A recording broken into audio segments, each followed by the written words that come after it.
like that too. But before there was a heavy metal section, it was all rock. So all the metal out, the early thrash albums were in the middle of all this. Yeah. Hallow, my band, is stuck between Heart and Hall & Oates. That's where I found us. That's fantastic. And Metal Blade, they were telling me one day that all the smart bands are naming themselves with M names. They were all M. Bands are Motorhead, Metallica, Megadeth. Merciful gotta have a M name. I said, oh, we're over there with Heart. And Hall & Oates. Man, that's fantastic. Really, bum, bum, bum. And I usually leave those parts simple. Like I said, something I'll just do like 4 rounds of bum, bum, bum, bum, bum. And he'll start the rhythm with ba-dum, ba-dum, ba-dum, ba-dum. And then I'll come in with the other ba-da-da-dum, ba-da-da, do the melody. Oh, nice. Ba-dum, and he knows I'm going to let it run like twice before I come. When I come back out, I'll go ba-da-da-da-da-dum, dum, dum. And while it's doing those last bumps, that's when I'm over here doing a dance, clicking everything to get back to normal, to go back to right and sing, because I'm immediately going to sing again. So I'm doing all this while I'm singing. There's a song, the first song on the album is called Lilith Crimson Deep. That is the first take, and we never rehearsed it. I told him, I said, just keep it simple. I said, I'm going to change what happens in the song only like 3 times, but I'm going to keep the same beat. And he said, can you give me some idea of it? And I said, okay, I kind of like this. And I just played him the riff like 1 time and said, it'll go like this. And I said, I'm looking at a set of lyrics that has 12 lines. So I'm going to just follow that. There'll be kind of a bridge. And when you hear me go, da, when you hear me break up what's happening, I go, da, dum, da, dum, bum. You just stop with me. And he said, okay. So I said, let's just see what we got. We were just writing the song, I thought. Yeah. So we played all the way through it. Dum, dum, ba, dum, ba, da, da, da, da, and it just kept going. And then about 8 times into it, I just changed what I was doing slightly. And then I came back and I was looking at the lyrics. I could plainly see what I was going to sing. And we went, da, dum, da, dum, dum. And I said, I think that's a take. And he goes, what? Really?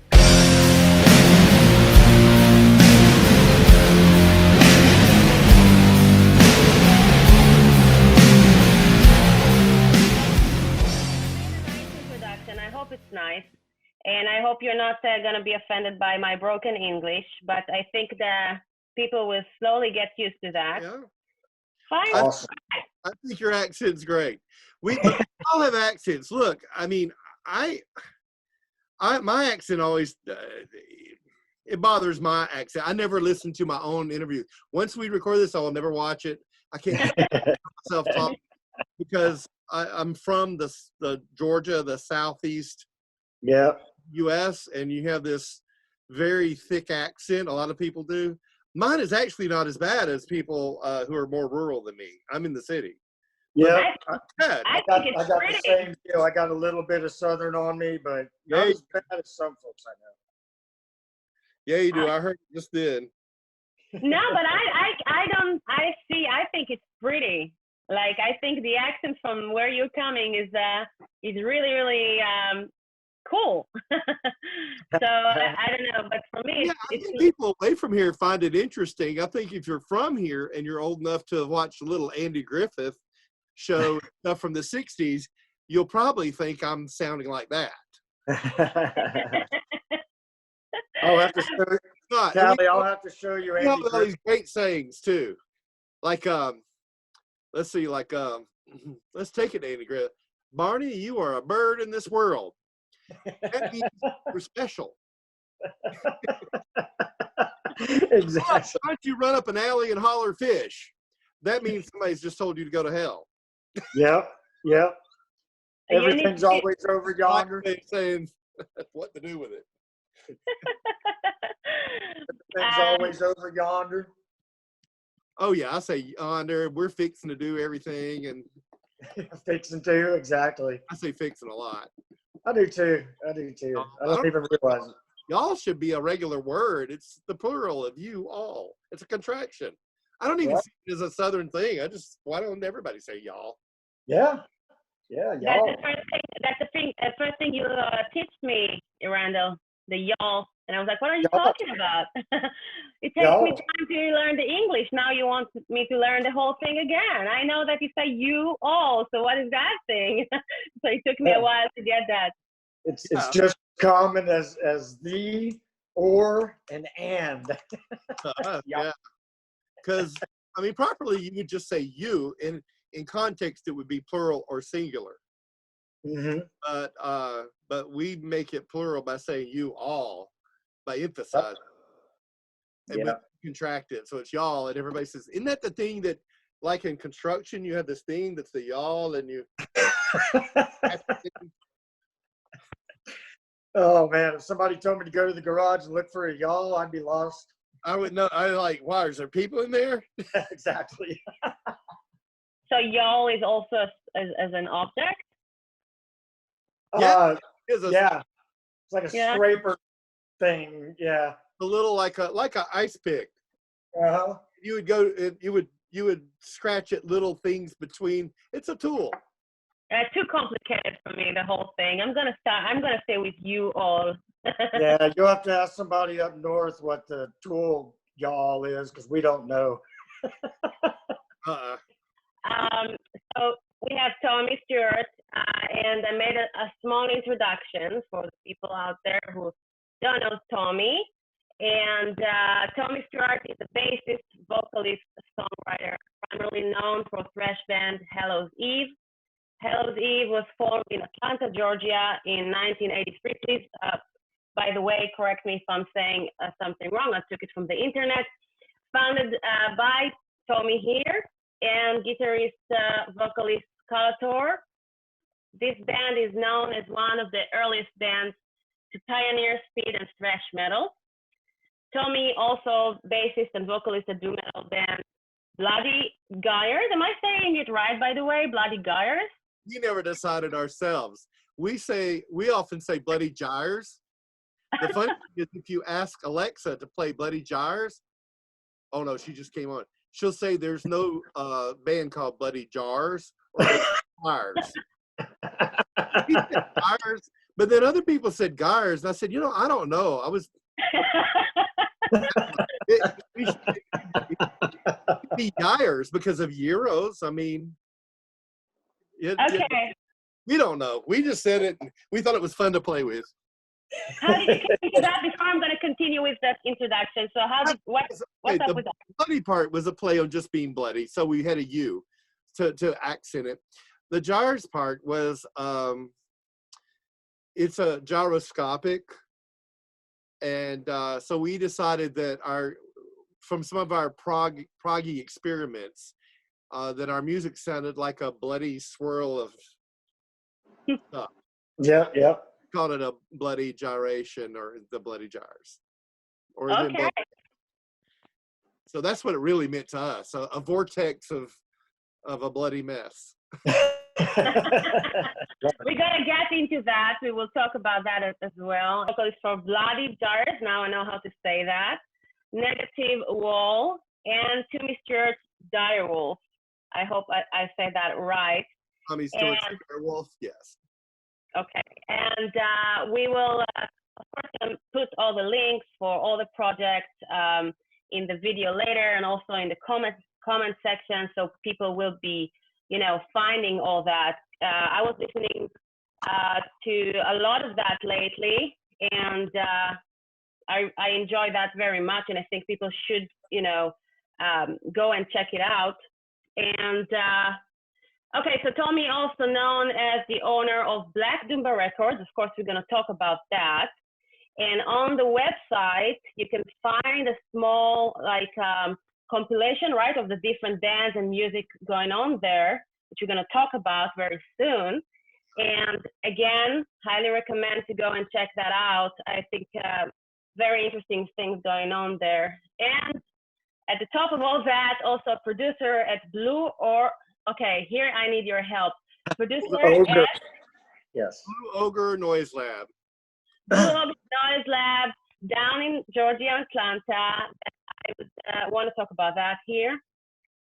From our conversation the last few weeks, I also, come to know that Tommy produced around probably like 30, 40 albums during the years, and done movie soundtracks and mix for different bands. Also lately hit a milestone and had over 100 album credits. That's very impressive. And that's why I'm very thrilled and excited to talk to you, Tommy. That I'm very happy and honored that you could join us today. So thank you for that. And if I missed anything and you want to add to that introduction, so this is the time. No, that was pretty good. That was pretty good. I covered. All right, that's good. We have like a million questions we've made for you, but I will be very happy if this podcast, also, just showing what you're doing, but also to inspire other people. I think this is very challenging times now with everything that's going on in the world and the music industry in particular. So I would also be very happy if we can go into that as well and talk a little bit to the people out there, to see how they can do like what we're doing now, is being in different places and talking to each other. For me, that's great. I would not think ever that it will be possible when I was like 20 years old to talk with you from Georgia right now and discover new bands and new music. It's very exciting for me. And I hope, Conceived of this. Yeah. It's amazing from my opinion. I'm very excited about that, to be honest. And we don't have to, as musicians, producers, your home studios, whatever you have going on, you don't have to stop creating music now, even with a pandemic or whatever. You can go on and do live things if you want to. I don't really want to, but a lot of people can do that if they have nothing else. I was in the middle of making my album, the second Tommy Stewart's Direwolf album, the full one. Mm-hmm. And so what I did is I just simply said, well, I guess I'm going to make my album now. I've been working at it, but interrupted by other bands coming in to record, and other productions and touring even kept me from it. And I kept recording a little bit. Now I actually can hunker down and make a mess in my studio and record for real. Yeah. And also you can go, if you have your own studio stuff, you can swap waveforms with other people. I've had I have one guy lined up right now when he's ready, that I'm going to send him a rhythm track of me on bass with a click track, so he can hear the time, click, click, click, click. Mm-hmm. He can hear the music. He's going to record the drums to that and send all the drum tracks back to me. Then I'll fill it in with the rest of the stuff. So there's lots of things to do while we're like this. If you're not the kind of person who has studio things and all that, you can still make some interesting live recordings. It's a good time to come out with your crazy bonus tracks. Or how about I've seen some people doing acoustic versions of their metal albums. Just sit down in their living room. Who did I see? Oceans of Slumber. 3 of them sat down in their living room. I did some stuff from an Oceans of Slumber album for like 30 minutes. It was awesome. Yeah, that's killer. And I think this is a very unique time, and it's fantastic because we're able to create now. We have the time to go, hey, man, let's make some stuff. Yeah, it's a good time to create. So what I did is I encouraged all the bands on my label, Black Doomba Records. I encouraged all the bands on the label to stop. This is a good time to optimize all your social media, go back through and change your bios, update everything, get new photos made however you can, create your EPKs, all the paperwork basically. And then you can do all that. It's a good time to write some stuff and share it. If you want to get together, okay, but if you don't want to get together, you can still share stuff over, just record on your phone and send it to each other if nothing else. Yeah. But there's no reason to stop. You just can't You just can't go out. But there's so much music besides that. Yeah, we have more time on our hands now, so I think the production should be more at this point. Yeah, absolutely. And I think the tools were there the whole time. The tools of of that technology that a lot of this is, by the way, what you described is how I recorded my album. I was sending that for a drummer in Austin, Texas, and with a click track, and we did the whole thing that way before the situation right now. So for me, it's easy because I kind of like know how I knew how to deal with it. And I'm thinking that if you have a creative mind, you'll find a way. Like you said, it's very true. And I want to talk about the Black Doomba, what you're doing there. And but I think that like you're sitting on, how do you say that? How you guys in the South saying it? Sitting on their ass of the people. Sit on our ass, yes. You sit on your band and you're telling them, you know, that's just the right time to do that and organize things. And that's a very, let's talk about Black Doomba for 1 second. It's like from 2018, it's 2 years exist. Am I wrong? And you've already made like vast thing, like many things going on there. So how did it start? Why did it start? And what's going on there now? Because now you're helping, you know, it takes a lot of effort and a lot of work to do your own band.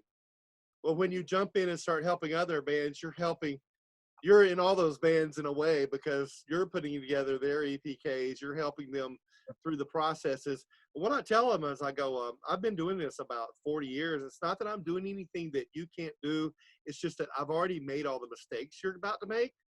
So I've been building a network the whole time for what you're doing, and that I might not can make you big and famous, but I can take you to the next level from where you are right now. So I look for bands that are kind of at the spot that I can help them be more than what they're doing. They mainly need to be very active on social media. They need to be playing some out-of-state shows. That's all part of promotion. Yes. They need to be in the genre. I've narrowed my label down to where it is doom metal. There's so many varieties of doom metal, so it's kind of open umbrella. But I too try to keep it to where these bands can actually network with each other, play shows together. And most of them last year, I was able to get a lot of the shows with each other. So there was one show I had 5 different in Chicago. I ended up with 5 different Black Doomba bands there. And then the next day in Wisconsin, we had 4 of the same. Then we did about 8 shows from Missouri down to Texas and back around. It was different bands, different days, but we went with Grave Huffer for 5 shows, I think. Right now in the studio, Black Doomba Records has Grave Huffer, With or Without You. Grave Huffer's from Missouri. With or Without You is in Alabama. I just signed Dayglow Morning and announced that last week. Yeah, I saw that. That's fantastic. They have, they've got an EP. Then they did the split with me, the split with Bloody Gyres. And that was a vinyl only. And so this next album will be their first full album. They've already recorded it. They just got through. Awesome. So I'm getting them all optimized and gathering all the materials right now. Kind of the bad thing, a bad and a good thing. You know, what's going to happen for all bands is that they're all doing this kind of thing right now. And what's going to happen is there's going to be this huge wave of releases, which is great for the fans. Yeah. But there's going to be a lot of competition for bands and festivals. So there's festivals that are being postponed. A lot of them are going to happen in fall. Is Maryland still on or is it off? I haven't heard yet. He's supposed to announce the what's going to happen on May 15th. Okay. I'm a sponsor of Maryland Doom Fest and a vendor there, so it's a major week for me. Yeah. And this year, Tommy Sort's Direwolf is actually playing at the thing, and so it was a big one for me. Let's just hope. I'm on board whatever he wants to do, but I'll find out May 15th, just like everybody. Yeah. I think we're all just waiting. So I wouldn't be surprised if it's postponed, but we'll see. He's got it's 50 bands in 4 days, so he's going to book 50 bands. If it's postponed, that's how many bands he has to get to move to have the same. It's going to be a nightmare for him, but happen. I don't know. It might happen in June on time. I don't know. I'm not sure either. Yeah, and I've been meaning to get up there and check it out. You know, I keep hearing about it. I need to go up there. So much fun. Maryland Doomfest is awesome. I love that area, and you were talking about 50 doom bands in a row. Yes. Walk out of there with an education. You'll know what doom is. You'll walk back to your own city. Right. Walk into a show that's supposed to be like 3 doom bands. You walk in, you'll shake your head, and you go, "That's not doom." I know what doom sounds like. I just got schooled. Oh yeah, oh yeah. We've been up there to Frederick, Maryland a couple times. Got a lot of friends up there. They got a great rich scene, and you know, back to what you were saying about going across country and you know, building shows of like-minded bands and everything. Maryland is a great place to go through. Frederick, Maryland, in particular. You Yeah, know, Maryland is like the Doom yeah. state right now. It's Yeah. most of, according to my advertising and marketing research through the label, I can see that most of the Doom in the United States is on the eastern half of the U.S. Yeah. And Maryland is definitely one of the what thrash metal in San Francisco was in the mid '80s. That's Right. what's going on in Maryland for Doom. Doom capital. Right. So far in the Southeast, as far as I know, I'm the only Doom label.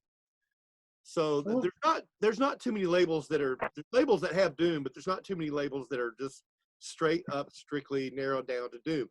The reason that's okay in my case, you think, well, why don't you want to branch out? And I go, well, here's the thing. If I want to have 100% focus on helping bands, then between me having, say, 6 bands a year come in and work in my studio, plus my own 2 bands that are active right now, Negative Wall, Tommy Stewart's Direwolf, and Direwolf tours. So I've got all that going on. Mm-hmm. So I can only handle giving 100% focus to about 4 bands on the label at a time. Sure. And I know what I can do, and I do a lot of juggling. If I could pull this down, you would see a lot of Post-its up here telling me what to do. Right. Because I can move them around. And I do still keep a paper calendar. So I, move these Post-its around. They change all the time. There's so much stuff in front of me to do. And when I get up, Man, I know what you mean. I can literally just go down the chain and go, keep working June 30th inventory. I won't expect the dark. Okay, yeah, speaking of compilations. Okay, if you go on the blackdoombarecords.co, not com, because somehow I messed that up. I own the .com, I just don't seem to be able to get in it. .co. I have a So anyway, it's if you go to blackdoombarecords.co, there is a compilation there of, I think, about 10 songs. I think it's one song of most of the bands. There's a couple from Doombanomicon. Last year I had this great release. I thought it was great. I did a double album, great artwork. Each of the records was 3-color vinyl and different than each other, but matched the cover and everything. On it, I had 13 Doom artists. They weren't necessarily on the label, but what I was looking for is different aspects of Doom. So I found sort of a new wave of British metal type of Doom. Love it. I had a couple of mine on there. I had Witchcross and Gallow God, which is just about funeral. I had Zothune, which is drone. And then the side 4 was sort of the crust side. It had Order of the Owl, Dayglow Morning, Coffin Torture, and then Grave Huffer, and all of those had a little touch of core to them. And nice. It ended with Zothune, which is not core, but it was sort of like the ending credits of a movie. It's a 5-minute instrumental. So I thought that was a nice touch for it. So anyway, some of those bands are also on that compilation. Now, saying that, I told you that to tell you this, because it's the next Post-it. What I'm working on Bandcamp right now is a digital only. I would love to do it in vinyl, but honestly, that is a lot of money to put out something like that. Yeah. That was sort of a one-time thing, probably. We'll see. I want to do it again, but we'll see. But anyway, right now, so what I'm putting together for Bandcamp is a digital compilation that you can go on that's going to have, of all the official releases of Black Doomba Records, in the order of their release and song order on the album, it's going to have every song that I've released in the last 2 years in order on it, and you'll be able to buy it for half price of. They'll be $1 each if you want them each, but you'll be able to buy the whole thing for half price. So you can have every single song in one compilation. Where people can find it, and when you're about to, to put it there. I'm working on it right now. I'd like to get it out in the next week or 2. Oh, nice. Cool. Maybe next week. On the website, on Black Doomba Records? That will be on Bandcamp. On Bandcamp? Okay. Records on Bandcamp. We'll have Expect the Dark, the thing there, because at first when I started the label to have the compilation, when I started the label at first, I needed some products in my warehouse. So I took in some things that were for distribution only. I bought some back copies of a Doomstress EP. I bought some back copies of Gallow God, but I didn't sign the band. I just bought them for distribution only. So there were like 5, maybe 6 releases where I had a handful of product that is the first Tommy Stewart's Direwolf that sold on my thing in Black Doomba Records is actually from Soul Main Records. That's not a Black Doomba Records release, but the next one will be. Yeah. What I'm doing is I'm having to, but I just have those on there to phase to, that was just to support the beginning of the label. As they sell, I'm phasing that whole distribution thing out. That was just something to have something there, to have something on the merch table when I go, because I also take Black Doomba on the road. Right. So book other shows, or like say I go to a festival, or like I did Slaughter Q last year with look at me pointing at I did Slaughter Q last year by going, and you see how I am, or maybe it's my arm. I'm trying to. That's good. Yeah, we can talk with our hands here. It's very popular.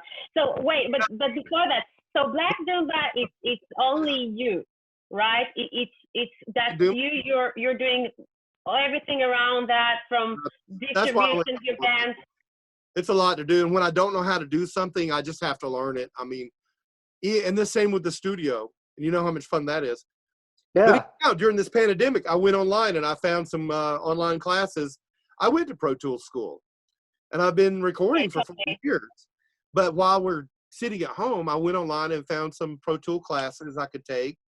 Producer in Miami, and I signed up. I bought some classes and I signed up, and I can take them. I was doing that just before we came on the air. I can get you to come to my live sessions as well. Oh, I know. And you have the live section. I do that. I do them once in a while, but I can, I really am going with whatever I feel. If I want to talk about exciters, then like I did today, so I'm just going on, do that on exciters. If I want to talk about compressors or whatever, I'm just doing it. Sometimes when I don't like it, I just get it off, and that's what I love about it. That I'm just like, I'm not preparing as much, just going on with whatever I'm doing anyway, and put the live there. And sometimes I find interesting people who just come to my live session and start to ask questions and just tell me they start mixing now, and we talk about that, and we create a conversation around that. So that's the way I love to learn from other people now and so on. So I'm trying to create that. I think a live session is a very great tool for that, and I can only delete that. I can always delete that later. So, I have no problem with that. So I'm trying to do that. So Black Doomba at the moment have how many artists? Before that, there's a thing you wrote there on your website, which I really love, and I think it's really missed today in the whole music world, and labels kind of forgot a little bit that the whole point is to support their artists and support the bands. And I really loved how you wrote there about, you want to, I can even quote it. I wrote it because I wanted to, to keep it there because I really liked it. You said, and promote artists through networking and promo agents. Time, money, and energy spent networking and establishing the best price, manufacturing, promo, and distribution. True, the band could do all this too, but often don't. It requires more effort than they can afford. They understandably busy. And I think, support your band and pushing them, and whole understand of doing that with your customers, with your bands that you're working with. It's something that a lot of people are complaining, and that's why they started to work by themselves. That's why artists kind of felt like the trust issue, and everyone is doing by themselves. But it's very important to have, people with experience like you who went through so much that actually care about what they're doing. You're about to make, okay? What? Mistakes you're about to make. I can stop that. I've been doing it a long time. I can help you. Exactly. Also, I see it more. I think the role of the label has changed from the big labels of yesteryear.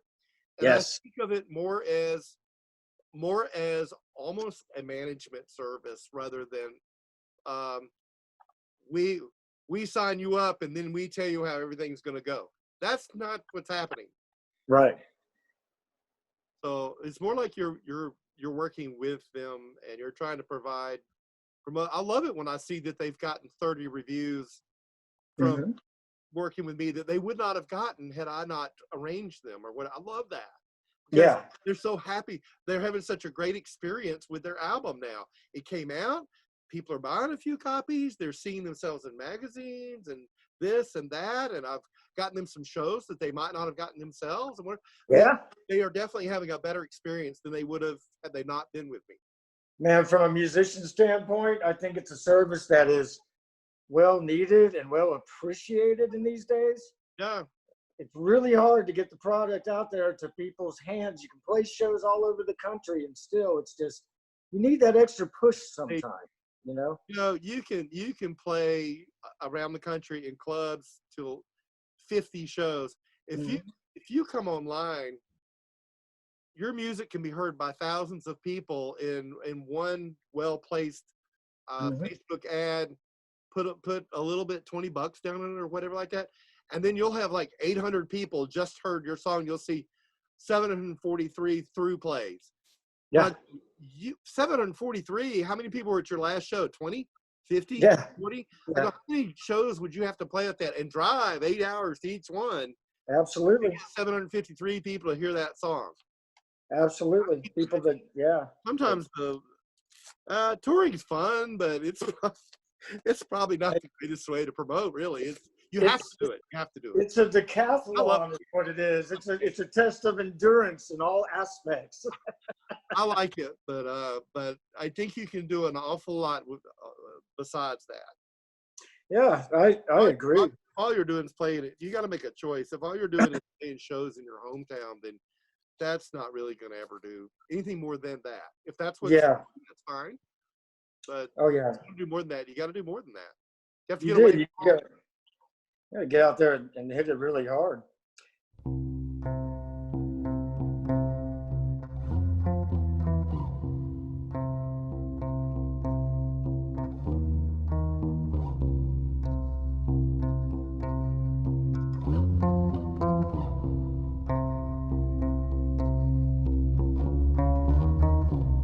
This morning the world, unsure of itself,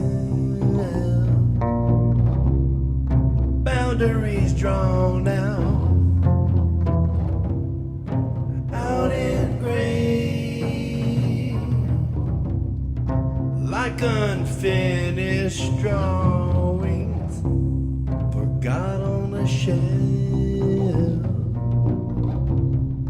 Undefined by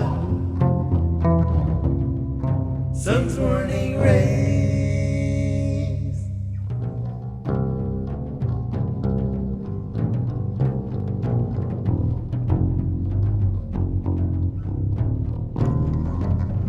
Sad stormy Sunday,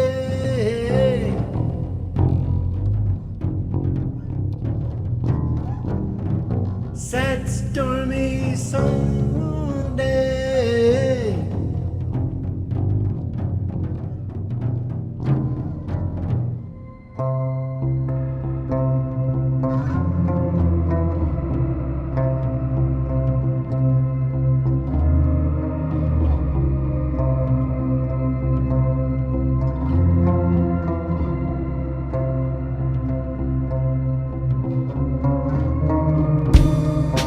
And the soul feels enclosed. All the trees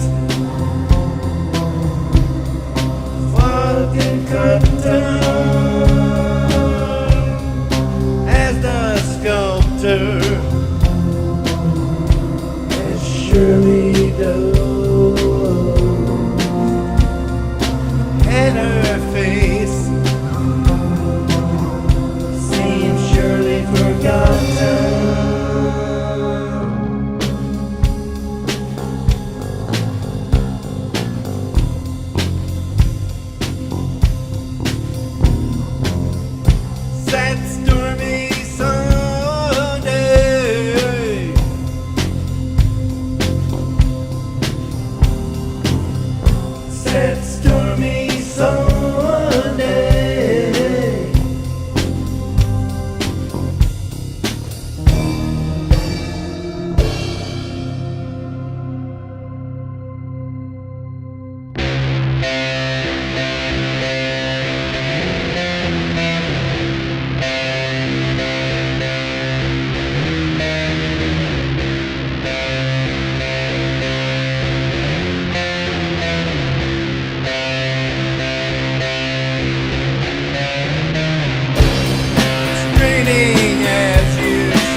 slow down. Slinking along you slide, silently back to bed.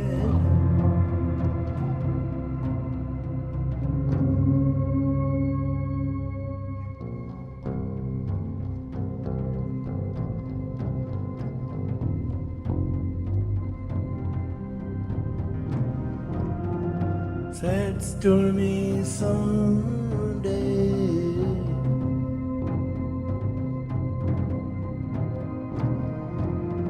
sad stormy Sunday.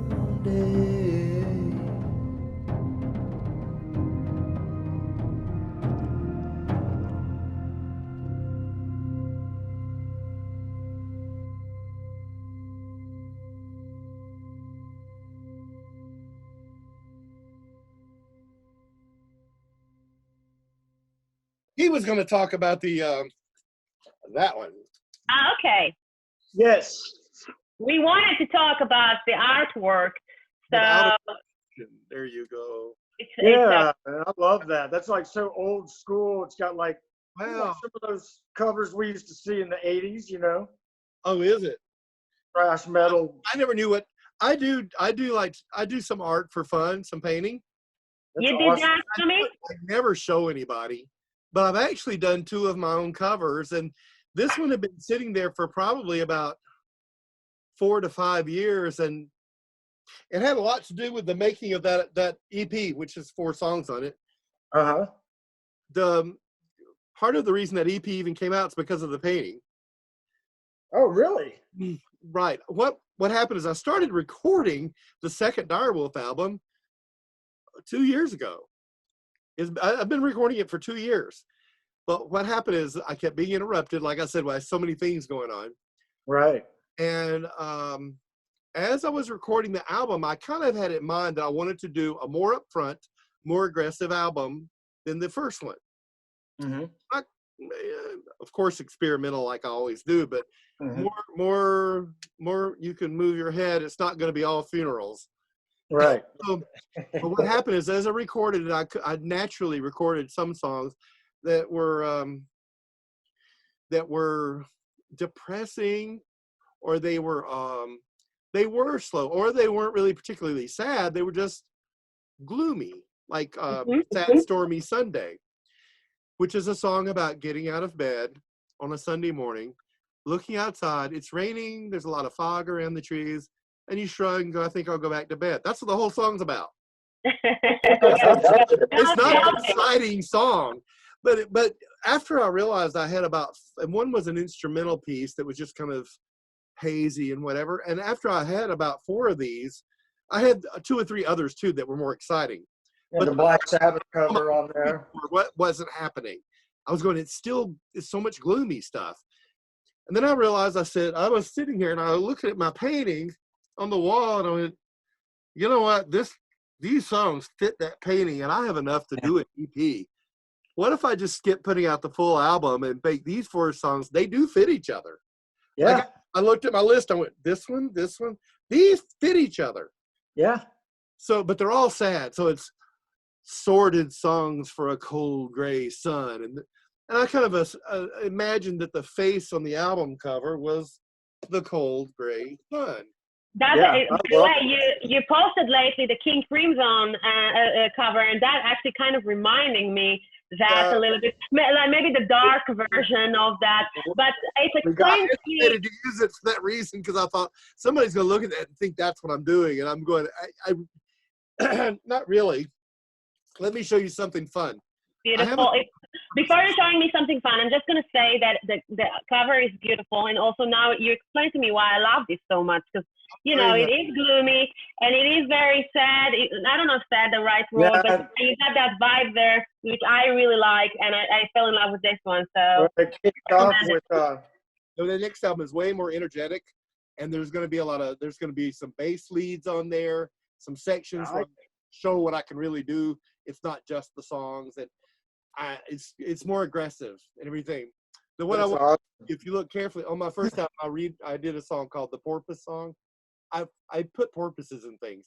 If you look very closely at the tops of the eyes, you'll see that it is a porpoise. Oh, It is what? good one. The porpoise. Oh, Am I Oh, sure? yeah. wow. Yeah, That's that, awesome. that is a porpoise. His eyes are porpoises. Wow. The porpoise on purpose. So it was on purpose. Beautiful. What other cover? What other of your albums or your band's album cover you were making? Just this one, or?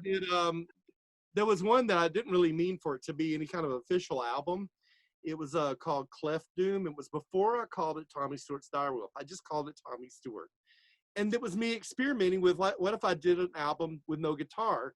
And I didn't plan to put it out. I just did a collection of songs, put it on a CD, and made 100 of them. And the cover of it is a painting that I did.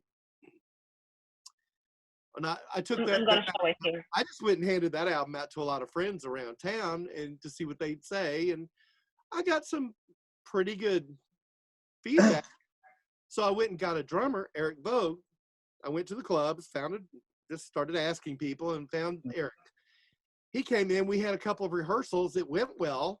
And I went, we actually could do this, I think.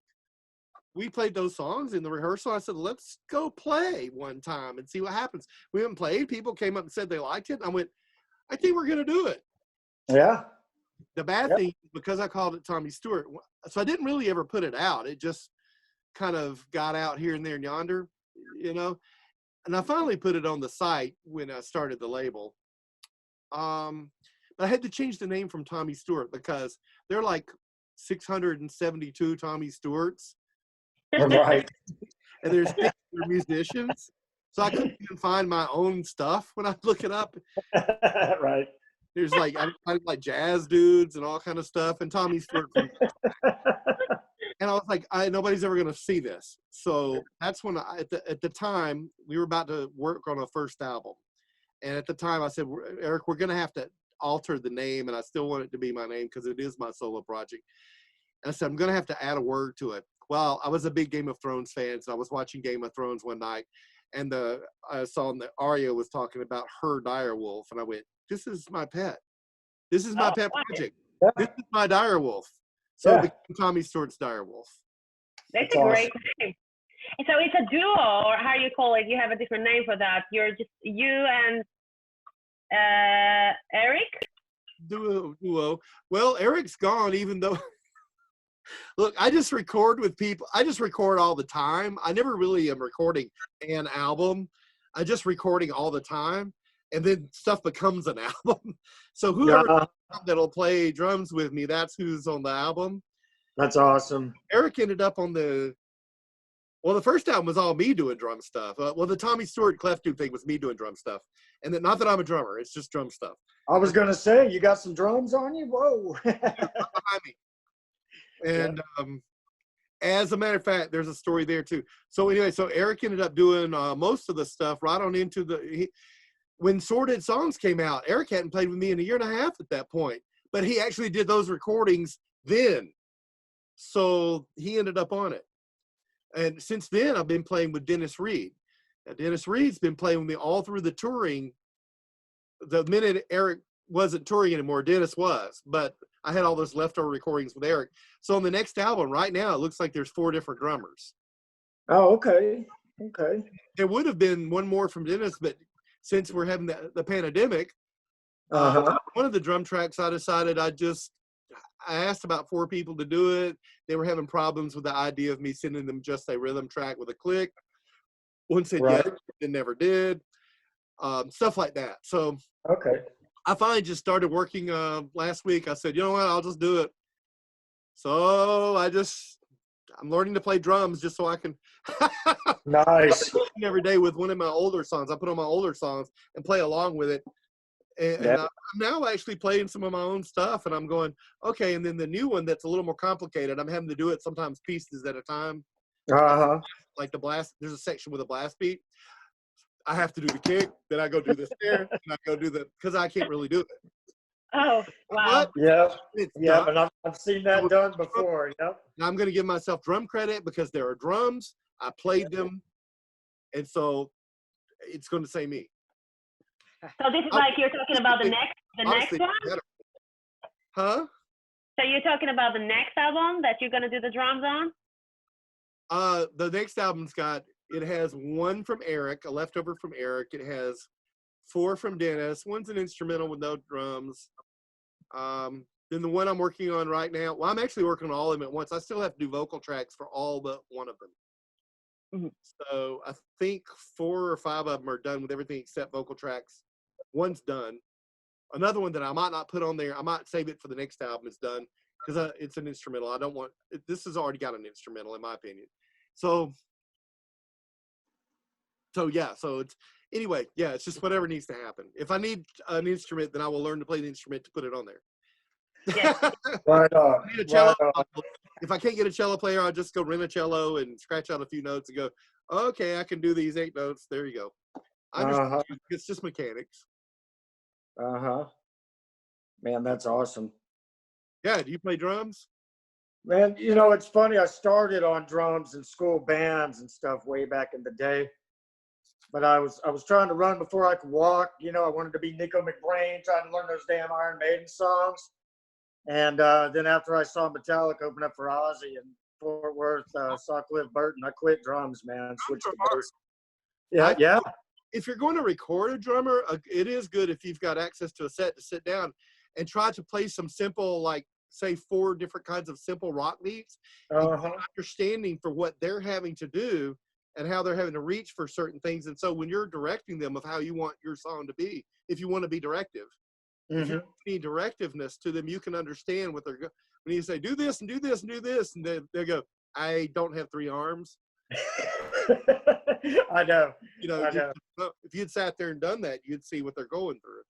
It's like multitasking, you know, ultimate multitasking. There's so many things going on back there. In Direwolf, I actually make a request of everybody to keep it very simple. Yeah. Style of that band is not overdone drums. It is simple. And that's how I've always been. And having my small drum background, now that I'm on bass, I can pick up whatever the drummer's doing. So I usually just let them lead, and then I just hit them, you know, wherever they are. I think the best way to get something out of it as a producer, I don't tell them what to do at all. I try to let them do what they want to do. You'll get your best performance from people if you let them do what they do. Absolutely. Just try to capture it and present it. Absolutely. I think it's more of an organic approach. In Direwolf, but the other bands I'm in, I don't tell anybody what to play. Yeah. You play what you want to play, and I'll play when they complain about what I'm playing, I go, hey, did I ever say anything about what you're playing? No. This is what I'm gonna play. All right. So what we expect to see, let's say by the end of the year, that you are like, you know, that you want to that we're gonna see out of like Black Doomba Records. Is there anything that's really, beside of that compilation that you said that you're gonna go on Bandcamp, and I would love if you will do that this week, by the way. I can add the link to that, so we can do that, because I'm going to take some time to edit the whole, you know, show here.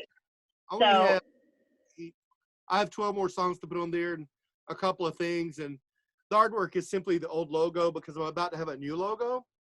So this is Expect the Dark, Black Doomba Records, the first 2 years. So it's awesome. So everything from the first 2 years will be on there with the logo I was using for those 2 years. Right now, I have some artwork being done for a new logo. So that's sort of represented. So the logo is going to be the cover. It was easy to do that way. This is a digital only release. It's nothing physical. So right. Something I would never do with a band is just, a band needs some kind of physical release to be, otherwise it's just, I mean, have a cassette or a CD or vinyl. I prefer vinyl. So it's like in a year, I've got a couple of festivals to do. I want to have I'll have the Direwolf album out, With or Without You from Alabama, which is Black and Doom, Dayglow Morning, which is Southern Sludge, basically. And then what's the League of Corruption comes out June 12th. Oh, cool. It's pre-release right now.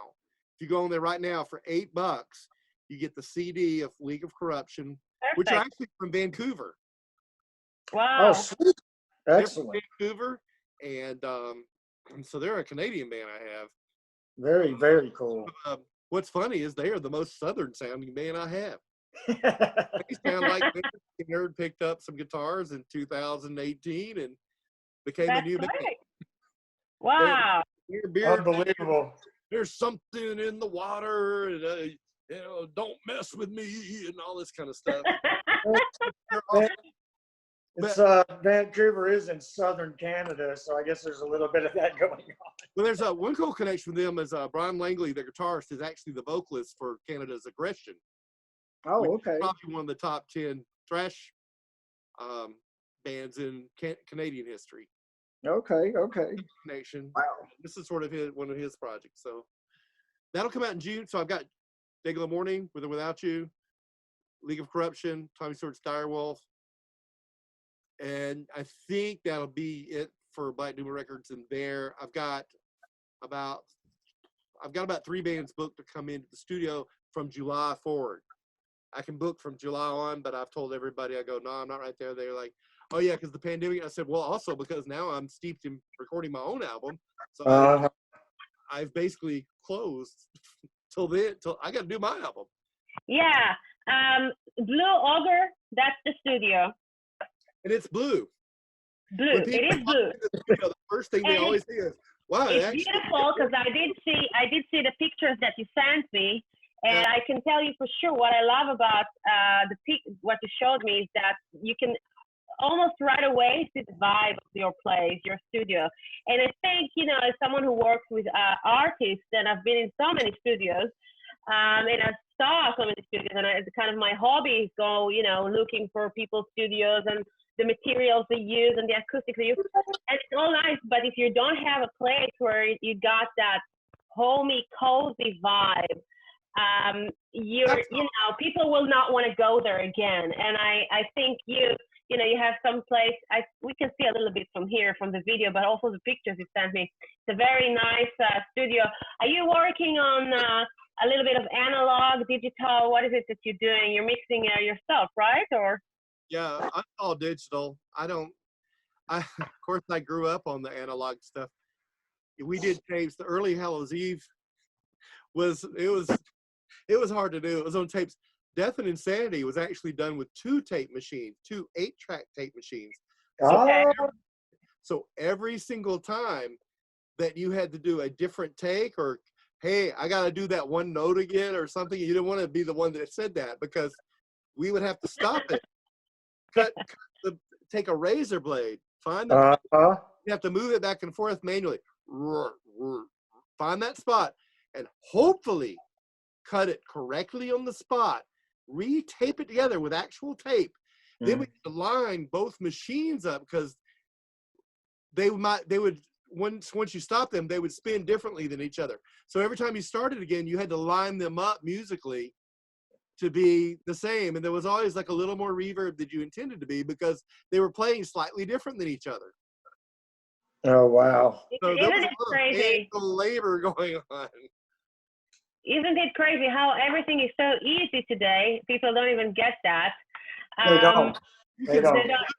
Yeah, so now when a guitarist comes over and he wants to sit down and do things, I can set up a loop. Normally, I don't do this, but you can set up, as you know, you can set up a loop from here to here for his 43 seconds of lead, and just have him keep playing it over and over. When it gets to the end, you can set a 2-bar count, click, click, click, and it automatically starts again, and just have him circle it over and over and over till he goes, that's the one.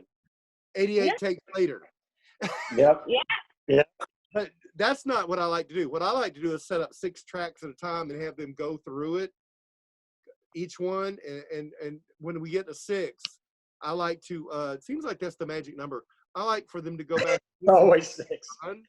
Because I tell them, I tell them, I really think your best is going to be the first 1 to 3 takes.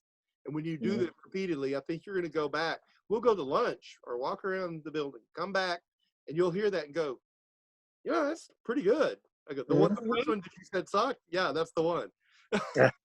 I think it's because you jump in with so much firepower on the first couple takes, and then you're getting worn out by 5. Well, a lot of times they'll stop in the first, they'll start on the first one, they go, that's not, and it'll really be their second or third time they play it all the way through that'll be the real one. The first ones are practice throws.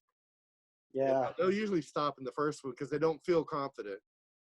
They'll hear one wrong note and go, and I'll say, no, keep playing no matter what, because if I can get a half a good lead and another half a good lead, we can put it together and it'll sound like $1 million.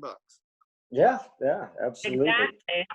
Yes, we want as many takes as possible. You know, when I say we, I mean the producer and so on. As many takes as possible. But we also need it's you also need to feel the artist to see how much you can milk it to get what you need. And you want to feel it. You want to. When I feel like it's good is when I feel emotion. When I'm doing it myself, I'm recording myself.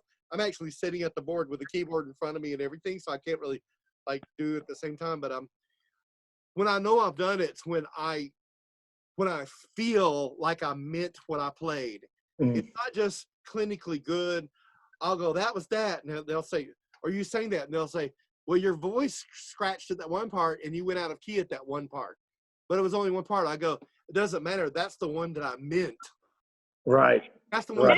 What you just said is you can hear today, unfortunately, only from the people that really came from from back then, from the analog times and so on, that understand that. Because I think what happened is because everything is easy today, technologically. I mean, you can just sit on Pro Tools forever and record. People kind of sometimes forget that. Forget it's okay to make mistakes. Mistakes is part of the song. You forget, all the stuff that you just mentioned, that this is music. It's making mistakes. It's musical, actually.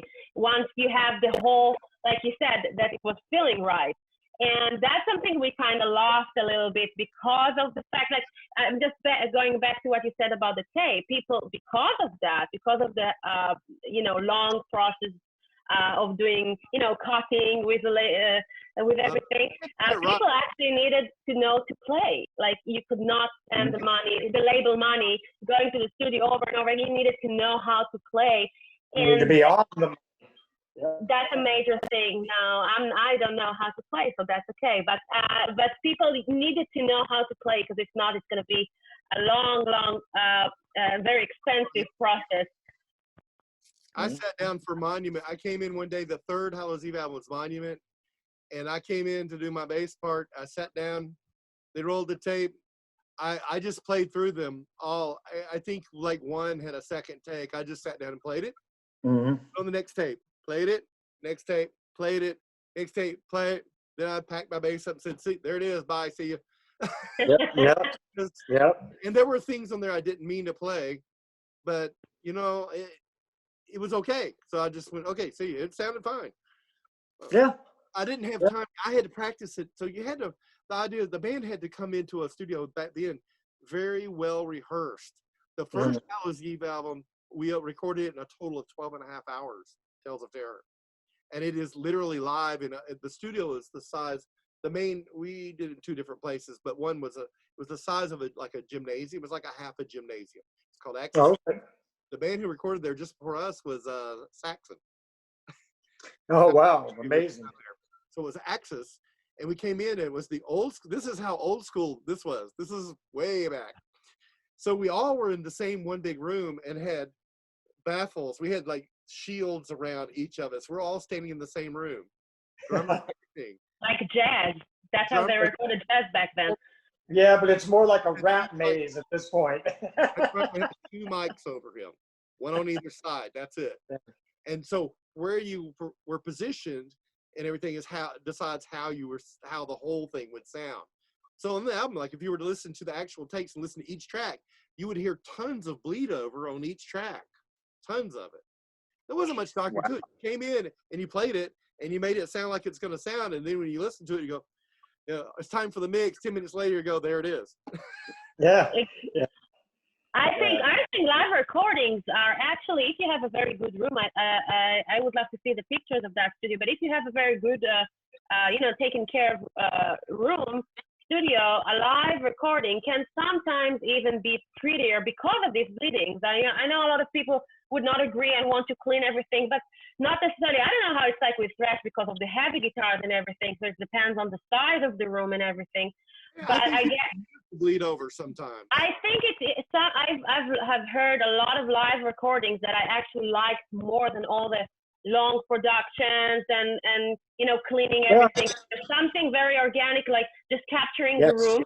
But of course, you need to know how to position the microphones in a way that everything, like everything will sound. Yeah, here's something I do for the backup vocals. I do leave the studio monitors playing with all the music going, and I do the backup vocals. So if you hear my isolated backup vocals, you would actually hear the whole thing. Oh, really? Oh, wow. My voice is next to the mic. So the whole idea of backup vocals to me is to thicken the process. So it's sort of like reamping everything, and I might as well sing while I'm at it. Yeah, I leave the monitors up, so I'm not with the headphones on. I just sit here and do it. Nice. Nice. There's something into it, because when you're not sitting in with the headphones on and you can feel the music, then everything's probably going to be even more natural. And when it comes harmonies and all, I really want to feel it. I don't want to. I kind of have to feel like I'm singing along with the CD playing in the bathroom while I'm in the shower or something. Yeah. No, that's the key word, is the feel. When you enter a studio, and be well rehearsed, but get a feel going on, and that's how you produce your best material, I think.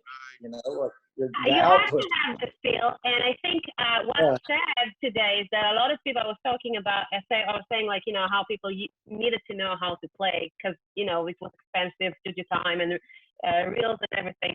But what's happening today is that a lot of people who know to play very excellent, because of that, they abandon the good music of just simple music, music from the soul, and they start to do a lot of crazy stuff. Some people will blame me that I don't understand anything of what I just said, because, all the technical stuff, I give it a lot of respect. But I think, that once, of course, giving it a lot of respect, no doubt. But I think the combination, like what you can find in the music that we're talking about right here, is the fact that you're bringing also an art. You're taking, the songwriting, and you put that on the table. You're not leaving that behind. And then all the tunes, I think that's the kind of approach what you're trying to say about the approach of like, having the tools to create. And that's kind of you're painting a musical picture. You have to start with an open canvas, and you're just adding, you're painting and building things up. Or being subtractive. I'm just saying that because I was just reading a book about EQ. Oh yeah, what did you read? Tell me. More subtractive rather than adding things, and I'm going, yeah, I'm learning this. I've never really thought of it that way, but this book is telling me this. I'm going, okay. So I got in there with some of the new stuff, and I said, what if I did back this up and back this? Maybe that's where my mud was coming from. Blah blah blah blah blah. We'll talk about that more in our Pro Tools session, Tommy. I promised you to give you Pro Tools about EQs. I would love to. EQ is a lot of everything's EQ. Compression is something I kind of avoid a lot. Yeah, even with vocals. I'll put it on the vocals automatically a little bit, but not too much. I want some dynamics, but you can't have it being too loud and then too right. Sometimes if it's not too much, I'll fix a little of that manually by just making the clip and just turning it up and down. That's problems that a lot of doom metal have. When you listen to the music, everything sounds, that when you listen to the music, everything sounds really good. And then there's a part where there's a silence and only like one guitar plays or one instrument. And then it's like right in your face, because that's what compressors do. They will keep everything in one line. But what happens is that if you have one instrument play, then all of a sudden it's right in your face, and you can hear it a lot in harsh, music. So compressors is a very, very interesting stuff when it comes to heavy guitar. It's a very tricky thing. I've tried to study it a lot. I avoid it because of when I send something to mastering for someone else, I don't like to master my own stuff. I can throw it and bring it up, but I want a different person to hear it. So I never leave a compressor on the master because I'm sending the whole thing to them. So on the master track, I don't put a compressor. I send it to them so they have plenty of room to do that. Oh, okay. If you're compressing already, then you've compressed some vocals, you're compressing on the master, now you're sending them to compress some more. Too much compressing. How you choose your mastering guy? That's probably about it. And I probably should use some in some drum situations, and I don't sometimes. I use Oh, triggers. yeah. Oh, what, you use the triggers? Oh, sometimes, yeah. Oh, wow. Now I have, like, I just did one album. I didn't do the album. The band themselves are doing the album, but the drummer lived here. The name of his project, Rowan Wolf. And so they sent me a rhythm track and clicks. The drummer who lives here in Lawrenceville, he comes over and we set up the drums. And so I record all the raw drums. And, you know, we spent like almost 5 hours setting up and testing. Oh, yeah. Oh, yeah. The clearest, the best drum sound we could out of every single drum. Always like a really good kick and a really sharp snare, you know. Is We what I'm tuned it to death. We did everything to it. And then we sent it to them for mixing. So I actually recorded the drums in the album, but they did the mixing. I just sent them the raw tracks. So I didn't get to, so in that session, I did not get to go, well, it doesn't sound good, but that's okay. I was going to trigger it anyway. I didn't get to do that. But that's why they came to me. They've heard a lot of my recordings, and they said they really like how my drums sound. And I said, well, I've sort of made a project of learning how the craft of recording drums. Yeah. And, I took a really interesting class a couple of years ago. I went and took a workshop all week, a whole weekend workshop on just miking drums. Oh, wow. No shit. That was awesome. I'm trying to see how you have it set up back there. Are they actually in a booth, or are they out in the open? Or Oh, how you got that kit? Yeah, they're right there. Okay. I know I'm pretty arrogant when it comes to sound engineering. I can be like very nice, and then when someone mentioning, you know, EQs and stuff like that, I'm like getting triggered. I'm very passionate about that too. So I know what you're saying, and there's a lot of methods and so on, but my method is always right. So Yeah, you I'm know, always looking for a good Well, yeah. drum sound. I in would like to hear a studio. lot about it. I'm always about learning. You can't quit learning. It's just like playing an instrument. It will never end. You'll never say You never know it all. That's it. all the things. absolutely. Like for example, like what you just said. You know, I am avoided triggers, and I love, you know, drums to be organic and all. But in a point, you know, when you're working with other people and other bands and clients, sometimes you have That to doesn't sound good. let them make the decision as well and stay open to it. So because, for example, I don't necessarily like that as much, so if I need to do triggers, I'm probably not going to be as good at that, and that's not good, because you need to be, you know, you need to learn everything and master everything. And I think triggers is definitely you know, an art for itself. I mean, of course, you know, the point of triggering, I just don't like the concept of taking the bass drum and completely change it for sample, because I love to keep the organic sound and somehow mix that with a sample. And sometimes I even think people run too fast into triggering when they don't need it. They have a good source. Why trigger? You know, you have a bass drum. It's a beautiful instrument. It's weird But, too. Like the drum set that's back there, for instance, the 16 floor tom I've got back there. Sometimes it has sounded fantastic before. Sometimes it sounds good. Sometimes it just doesn't. So I'll bring in a trigger, but a lot of times, I hate to, because I know it can sound good. I'll sit there and tune that thing for an hour sometimes and go, Oh, wow. and I'll leave and come back even, because sometimes it doesn't sound good that day. Same thing with bass. Yesterday I was doing some bass stuff, and I just kept remiking. I kept moving things. And I just finally walked away after hours and hours. I just said, I'm not laying down a bass track today. It just does not sound good to me. It's not what I was wanting. yeah. Man, it happens. You know, I'll have stuff set up, and you're playing and everything sounds great, and then you come back the next day, you haven't touched a single dial, I'm not in and it that just mood. doesn't work. And you know, it's like, what happened? I came in today and I came in and I hit a couple of notes and I went, that's it. The problem is I have the sound out in the room. I'm not capturing it. Right. I'm not capturing it. And I'm having a feeling I need more, because I'm using 4 different amps, different size speakers and all that to make the direwolf thing, which is a very full, every single tone there is at once. Uh-huh. I think I'm going to have to resort to, I did something on the first album that was a big experiment. I think I need to bring in some more ambient miking rather than miking each cabinet close. What are you using right now? Hearing out in the room, where I hear is the room. That sounds good. When I record it, I go, why doesn't that sound good? It doesn't sound like it does when I'm standing there. What's your bass setup on the latest Direwolf stuff? What are you using? Like wise? I would have to take you on a tour. You got a wall going on over there? That's good. Are you down with doing that? Because I think it would be great for you know, to show us your studio and the gear and what you're using, and talking a little bit about that, about the history of the gear you have. You know, only. Yeah, I'm really curious about that. You Me know, too.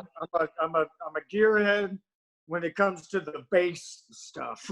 All right, I'm admitting you. Just Okay, we have so I'm in the middle of recording Tommy Stewart's Direwolf right now, which is it's very unusual compared to a lot of bands.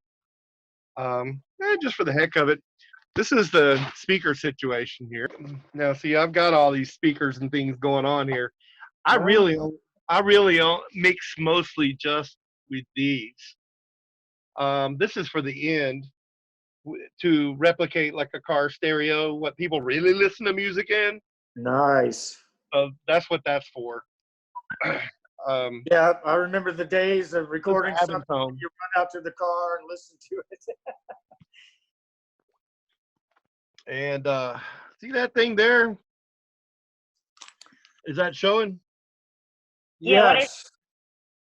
The Eventide space has a whole lot to do with how I get some of the sounds of on the albums for Direwolf. Hey, are you able to see the double neck bass? Oh, nice. Yeah. Oh, wow. Now, where did you end up scoring that? That was actually a Christmas present. Did you keep a standard drop D on another neck, or what's going on? I do. For Direwolf, I'm tuned in. I'm tuned in D. I always use 5-string basses, so I'm tuned in D. So the E is now a D. I drop that, so it's a C. Oh, okay. So it's A, C, F. Sorry, G. A. I've had it so long I don't even think. A, C, G, C, F is how I tune them. 5 strings, you go. And Okay. mainly, and you know, honestly, that's for vocal reasons. I just sing a little better if it's dropped a little. So everybody I play with gets to play in D. If I'm singing, well, we all got to drop the D, and they go, I don't like the way my guitar sounds. And I go, then I guess we need to play in different bands. That's how it's going to be. I love that double neck, man. What's the model on that? I didn't see who made. What's the model? Galveston. Wow. Yeah, it's very cool. So it's 5-string on one side, and Oh, it's one guitar. Sorry, I missed it. I thought it's 2. Oh, it's a double. Yeah, it's a double neck, like cheap. Yeah, now I get it. Yeah. That's so rad. so it's a 5-string on one side, a 4-string fretless on the other side, which gives me some nice slippery, slidey stuff. So you choose every time on a double. You choose every time where you want to play. Like if you want to play higher notes, you're gonna use. How does it go with the double one on bass? I mean. Yeah, I do some little lead stuff on it sometimes. It's got a nice slippery, slidey sound to it, which is kind of how I play anyway. And but you can overshoot. It's for when you know what, when you're throwing caution to the wind and you're not trying to be very particular, it's great to play. But I'll tell you, it is hard to play. It's a challenge. Yeah, I think I would be a little bit. It would be too much for me to do. I need to spend more time sitting down with it and just playing, just noodling. I need to spend more time, maybe with some time with just noodling and some time with particular goals in mind, because it is difficult. And then over here, I've got, mostly I use GK. So nice.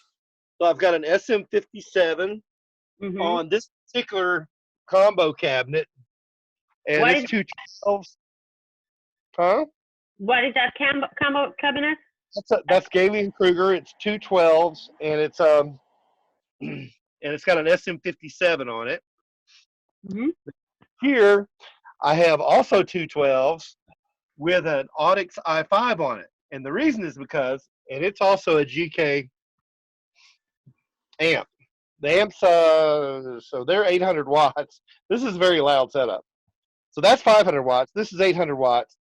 The 12s over here are set to have a very screechy kind of high end on it. It's very irritating. I would not like to just play with that amp. But Right. the combination, see, this one's not really low end, but this is more of the combo actually has the sound that's closest to the overall sound. That's why I have the 57 on it, because that's sort of a standard thing there. And then over here I've got the an EVRA20 Mm-hmm. Bassist broadcaster mic. It's on the 4x10 also. See it?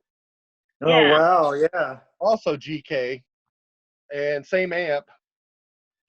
Now that amp this GK right here is running out of this upper 15.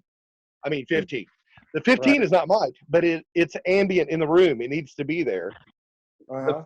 The 4x10 is down here. It does have a speaker mic for the low end. The RA20 broadcaster mic brings in a lot of low end because it's really made for that. Yeah. What's running through the 410 is that. Got the orange, yes. All right. Oh, no, I bass. see, yeah. So all total, this is 2,600 watts and 1, 2, 3, 4, 5 cabinets running to capture. This is the live sound, and Yeah, that's what I'm trying to capture. A lot of times I end up just using the combo amp, actually. Yeah. I like so much low end that it knocks your cap off your head. You know, I like. I know, and that is really hard to do. You bassist.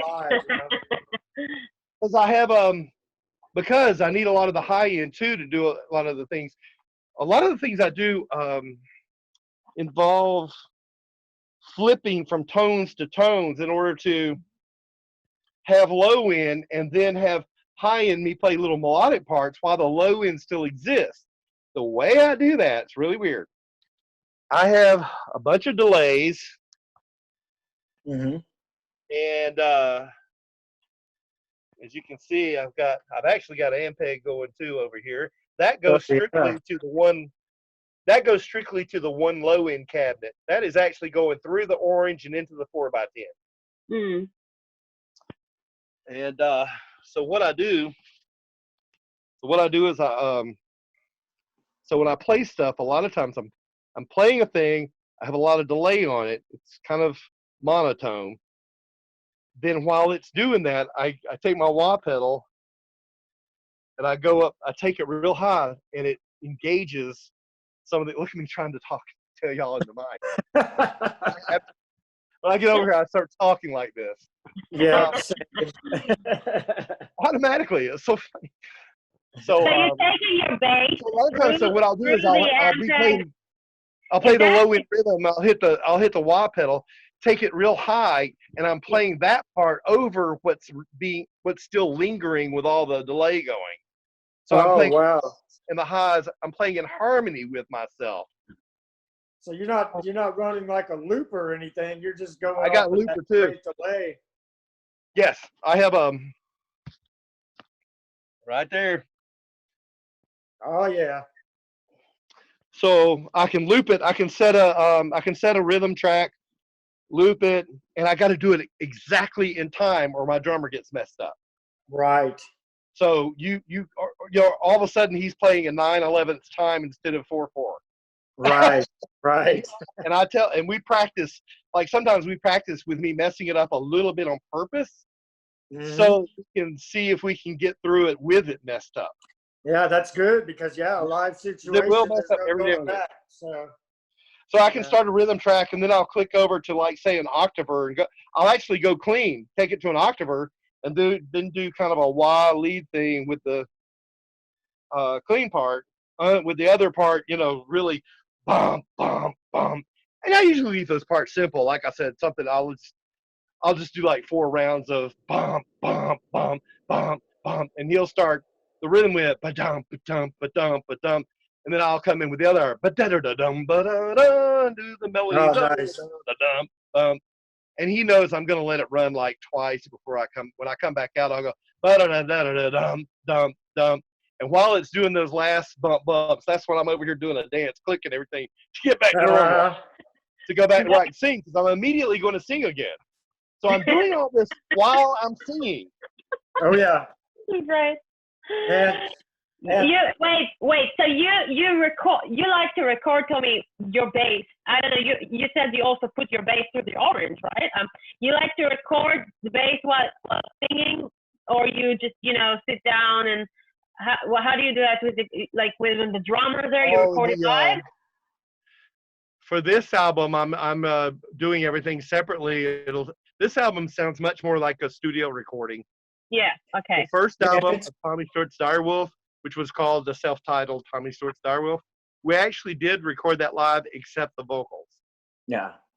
I always feel weird. In one room, and it was weird because one of the reviews said this sounds like it was recorded in a big warehouse with walls between them. And I was like, he doesn't know it. He is so dead on. That's exactly what we did. He was in, we were in the studio I had at the time had 2 rooms, both with 16-foot ceilings. One was a dead room like Blue Ogre Noise Lab is. The other one was all wood, all the way up to the ceiling, the floor and everything. He was in that room. We couldn't even see each other. Mm-hmm. So so we just talked through the microphones and everything. So we couldn't see each other to play. I couldn't watch him play. He couldn't watch me play. Yeah, that's always a weird part. But he was in that room and I was in mine, and we played the parts loud and live, and it was full concert volume. And that was, to me, that was sort of the fun of the challenge of it was, can we really record like this? That's what I did. I had mics everywhere. It was ridiculous. I love that process like that because it's just like you're going to be loud live, in a live situation. I want to capture that in the studio as well. Well, I've got all this hooked up over here, but actually all of it's as low as I can get it and still have the actual noise. Because in this case here, this time, I'm not really recording. I'm trying to get away from the sound I did on the first album, which was actually live. And as a matter of fact, 2 of the songs that are on there were made up on the spot. I mean, we didn't even know we were playing what we were playing as we recorded. I love that. I just said start playing, and I'll see if I sing something. Yeah, and a lot of times that'll come out being your favorite song on the album, you just wrote right there. It is. There's a song, the first song on the album is called Lilith Crimson Deep. That is the first take, and we never rehearsed it. I told him, I said, just keep it simple. I said, I'm going to change what happens in the song only like 3 times, but I'm going to keep the same beat. And he said, can you give me some idea of it? And I said, okay, I kind of like this. And I just played him the riff like 1 time and said, it'll go like this. And I said, I'm looking at a set of lyrics that has 12 lines. So I'm going to just follow that. There'll be kind of a bridge. And when you hear me go, da, when you hear me break up what's happening, I go, da, dum, da, dum, bum. You just stop with me. And he said, okay. So I said, let's just see what we got. We were just writing the song, I thought. Yeah. So we played all the way through it. Dum, dum, dum, ba-da-dum, ba-da-da-da-da. And it just kept going. And then about 8 times into it, I just changed what I was doing slightly. And then I came back and I was looking at the lyrics. I could plainly see what I was going to sing. And we went, da-dum, da-dum, dum. And I said, I think that's a take. And he goes, what? Really? He said, been there. You didn't write this? You didn't already write this? And I went, no, but I don't see what else to do to it. I'm interested now. I mean, I'm a singing bass player. How much attention do you actually pay to the lyrics? Because a lot of times I write my best stuff in the wrong spots. The red light or the shower, something. Everything comes to me. But then when I sit down and I just try to put lyrics to a song, it changes. So I just go with the flow, and a lot of times I'll just come out with a bunch of gibberish that I'm singing. I just want it sonically to be there, Well, for me, I keep a notebook of I just write all the time, and I keep a notebook, and a lot of it sometimes will be pages of ideas that don't come together. And I have even sat down before and had songs where I've just said, let me take these 4 pages of phrases and ideas, and I'm gonna sit down and put them all on 1 page and see if that's a song. Yeah. Awesome. I've done that awesome. Just to clear the air, but Yeah. Now in Negative Wall, it's a sci-fi band is the idea. And in that one, I sat down and made up a language. So Oh, yeah, I made a language for Negative Wall. That's so I decided what means a adjective, what means a description word. You get the idea of what it's saying, but the words, a lot of the words are made up. So it says moist herkaye, reptilian, ulatani, onshani green. Oh wow. Well, it's actually very sexual if you think about what it says. I didn't Yeah? understand half of it. I didn't understand half of it, but it was playing very well. The words played like a rhythm. Yeah. Yeah. What I did to find those, where I said I wanted to keep it very valley, so I read some what the ideas are for Hawaiian speech. It's a lot of vowels, and I said I wonder if I could write something and not really explain what I'm doing, because this is sci-fi, right? But not really explain my language, just make sure the point, you sort of go, I think he's talking about blah blah blah. Is he really? I And you would have kind of never get the thought to idea dive without into Hawaiian language. words. Yeah, I would have never thought to dive into the Hawaiian language and the genesis of. Yeah, the new songs we're working on right now. One of them's called Umwama. It is Hawaiian, and it means it. What we're referring to is the asteroid that is actually approaching Earth that looks like the monolith. The one that's going to kill us all, right? So that's what the song's referring to. But Umwama, if you look it up, it means the same thing as the asteroid is. It means the messenger that comes before the rest of it, whatever that is. That's a fantastic. Because in old days, they would send a messenger to explain that the army is coming. Yeah. They'd send a messenger who would probably never come back. The guy that says, "Finish your drinks and get under the table. It's coming." He's probably dead. So armies would send the messenger first. Yeah. And you'd probably never see that guy again. It was a death job. But he's the Imwama. In Hawaii, that was called the Imwama. Man, that is unbelievable. So we're writing a whole nother. So I'm trying to expand that. I'm not sure if I can. It's very difficult to write lyrics. At first, I thought it would be easy, and the more I did, I said, "But that means that this. But wait a minute, this has to be. I ended this with this, and this with this, and that means that those are adjectives." And I started getting like.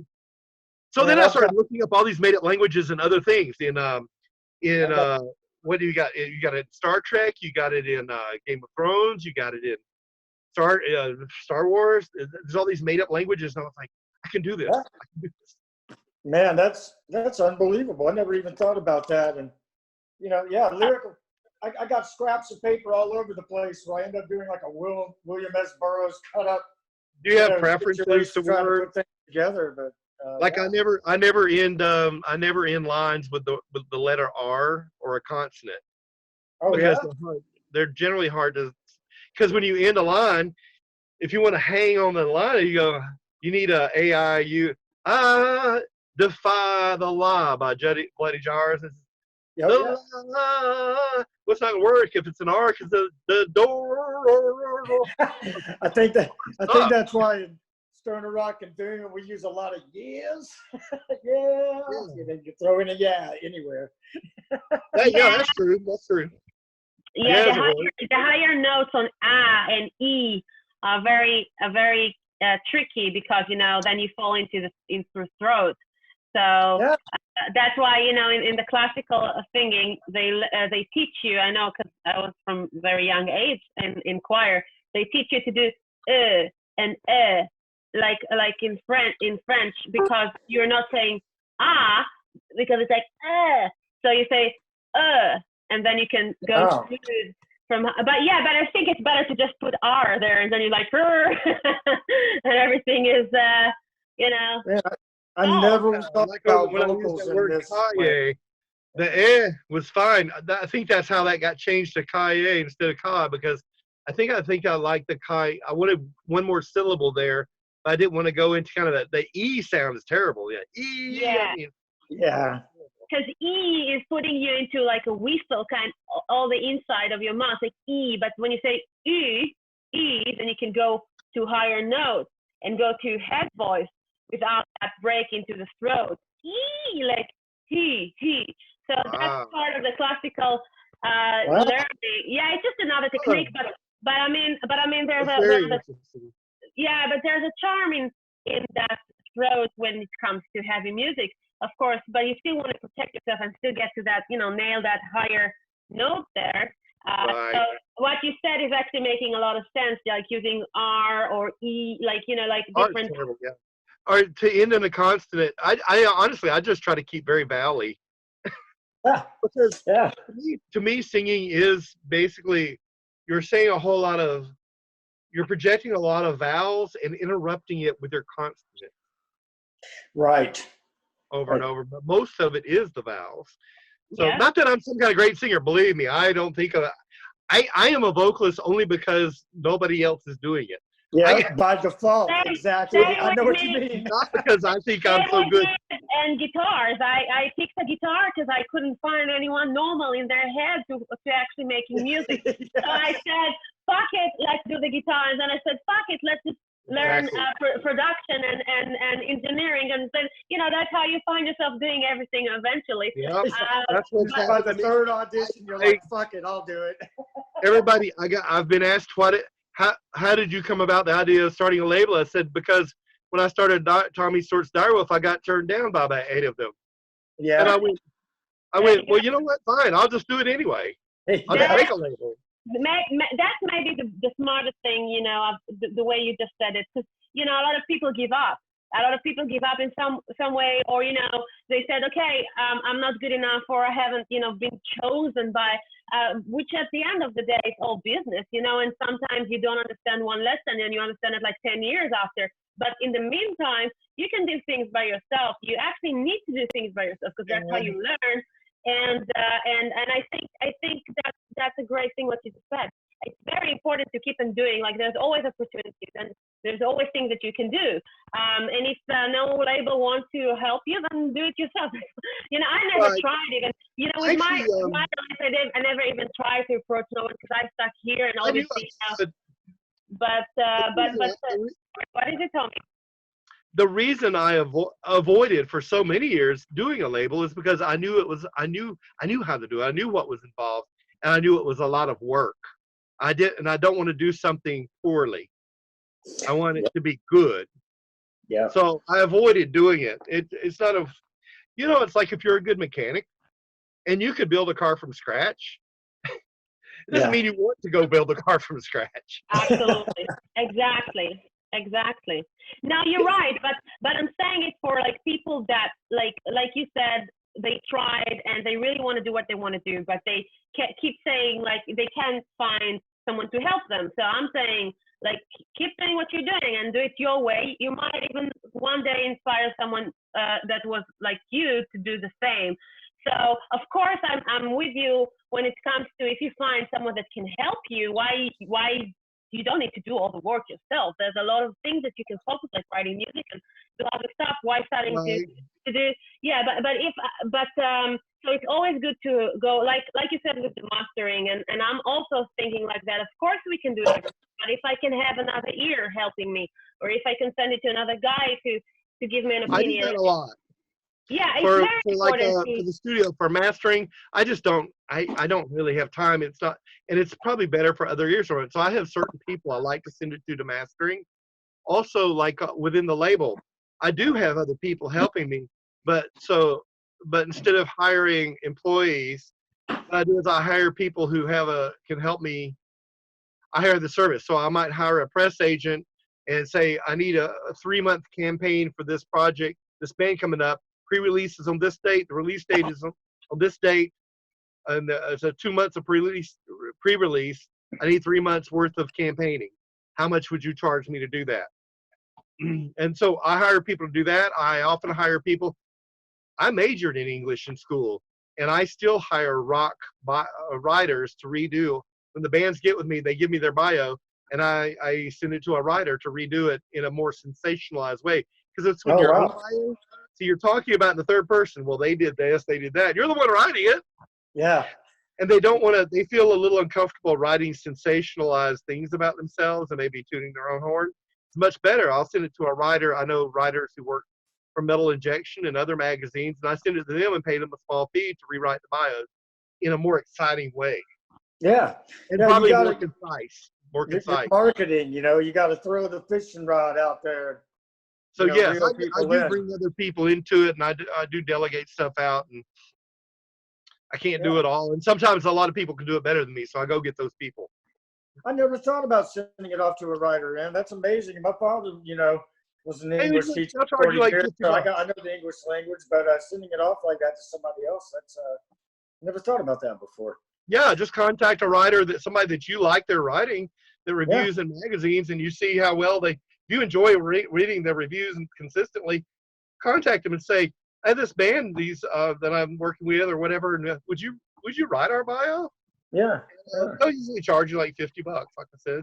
Or Yeah. exchange, maybe they'll exchange a favor with you. Maybe they have a band and you can swap gigs, and Yeah. they'll do the bio in return or something.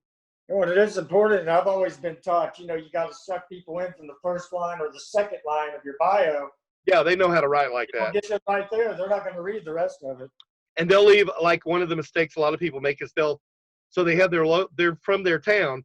They'll want to include in their bio like, well, this guy came from this band, this guy came from this band, then we got with this guy. And then, you know what, people out there in the world, in the national magazines and whatever, they don't care who Bob and Uncle George were down at the. What's going on now? Yeah. You're wasting lines by telling those stories. You're going to lose their attention, which is probably about 15 seconds if you don't keep it going. You can say everything in just maybe 2 paragraphs, a total of 8 to 10 sentences, maybe 12 sentences. And Short, another sweet. thing is to write like a bio, write like a long bio, a small bio, and then one bio that's like literally 2 sentences. Yeah. Yeah. But you could write like a medium one and a small one, and then for different reasons or whatever. Yeah. Yeah. I can only say that it's like, for me, from what I'm hearing, you know, it's a win for artists who gonna, you know, have the pleasure and to work with you, because it seems like, you know, it's about management, and you need someone who know how to manage those little things that you just said. So I'm like, first of all, it's amazing what you're doing, and no, really, and I think that everyone who will be working have, you know, so many artists out there, and they do struggle. But sometimes the ego, you know, to say like, okay, I don't need a manager, and I don't need a producer, and I don't need that, and I don't need that. And they like waiting for someone to convince them, Right. but because They're of the either ego. waiting. Yeah, they're either waiting or they say, I can do this myself, which they could, but are they going to? Right. Are they just going to talk about it? Or are they going to actually? I tell all the bands this too. This is another little thing that anybody could do with their band, whether they're on a label or not. Everybody in the band should do something for the band every day. Just one thing. Just do one thing for your band every day, and that'll move it along, at least in baby steps. Man, I agree with that 100%. It's an easy thing to do. Just do something, one thing. I agree with that 100%. Yes, And it's it very, very takes important. everybody. You can't be dragging waves. There's always, it seems like there's every band I'm in, there's at least one guy, if not all of them. There's 1 or 2 or 3 guys that are always kind of not quite into it. Get rid of that guy. That's the best tip, I think. You're only going to be as good as the least interested guy, you know. That's it, man. And I mean, you should be a gang, you know, everybody's out there working towards a common goal. Everybody needs to do something to help. Right, right. If you got one guy saying, well, I'll tell you, what I do is I play guitar. Now, y'all can book the gigs, y'all can do everything, but I show up and I play guitar. Yeah, But I can't come to practice next week, okay? But I can the week after that, yeah. unless my toe hurts. Get rid of that guy. I don't think So a lot I of people think realize. that's the reason why you've been playing so that what I was reading for, like, with many musicians on different on different projects over the years. Like, there's a lot of changes went on. Yeah, because it's making sense. I think I always wonder how those bands that kept like 4 of them or 5 of them like many years. I'm Very amazed at those bands that keep the same core. Like it's 5 guys who went to high ZZ school Top. together, and it's like only one of them changed, and it's the same guys years later. They've had like one ZZ change. Top, I think, is the only band that has not changed members in like 50 years. Yeah, Hmm. there's some bands out there that are literally like almost the same people.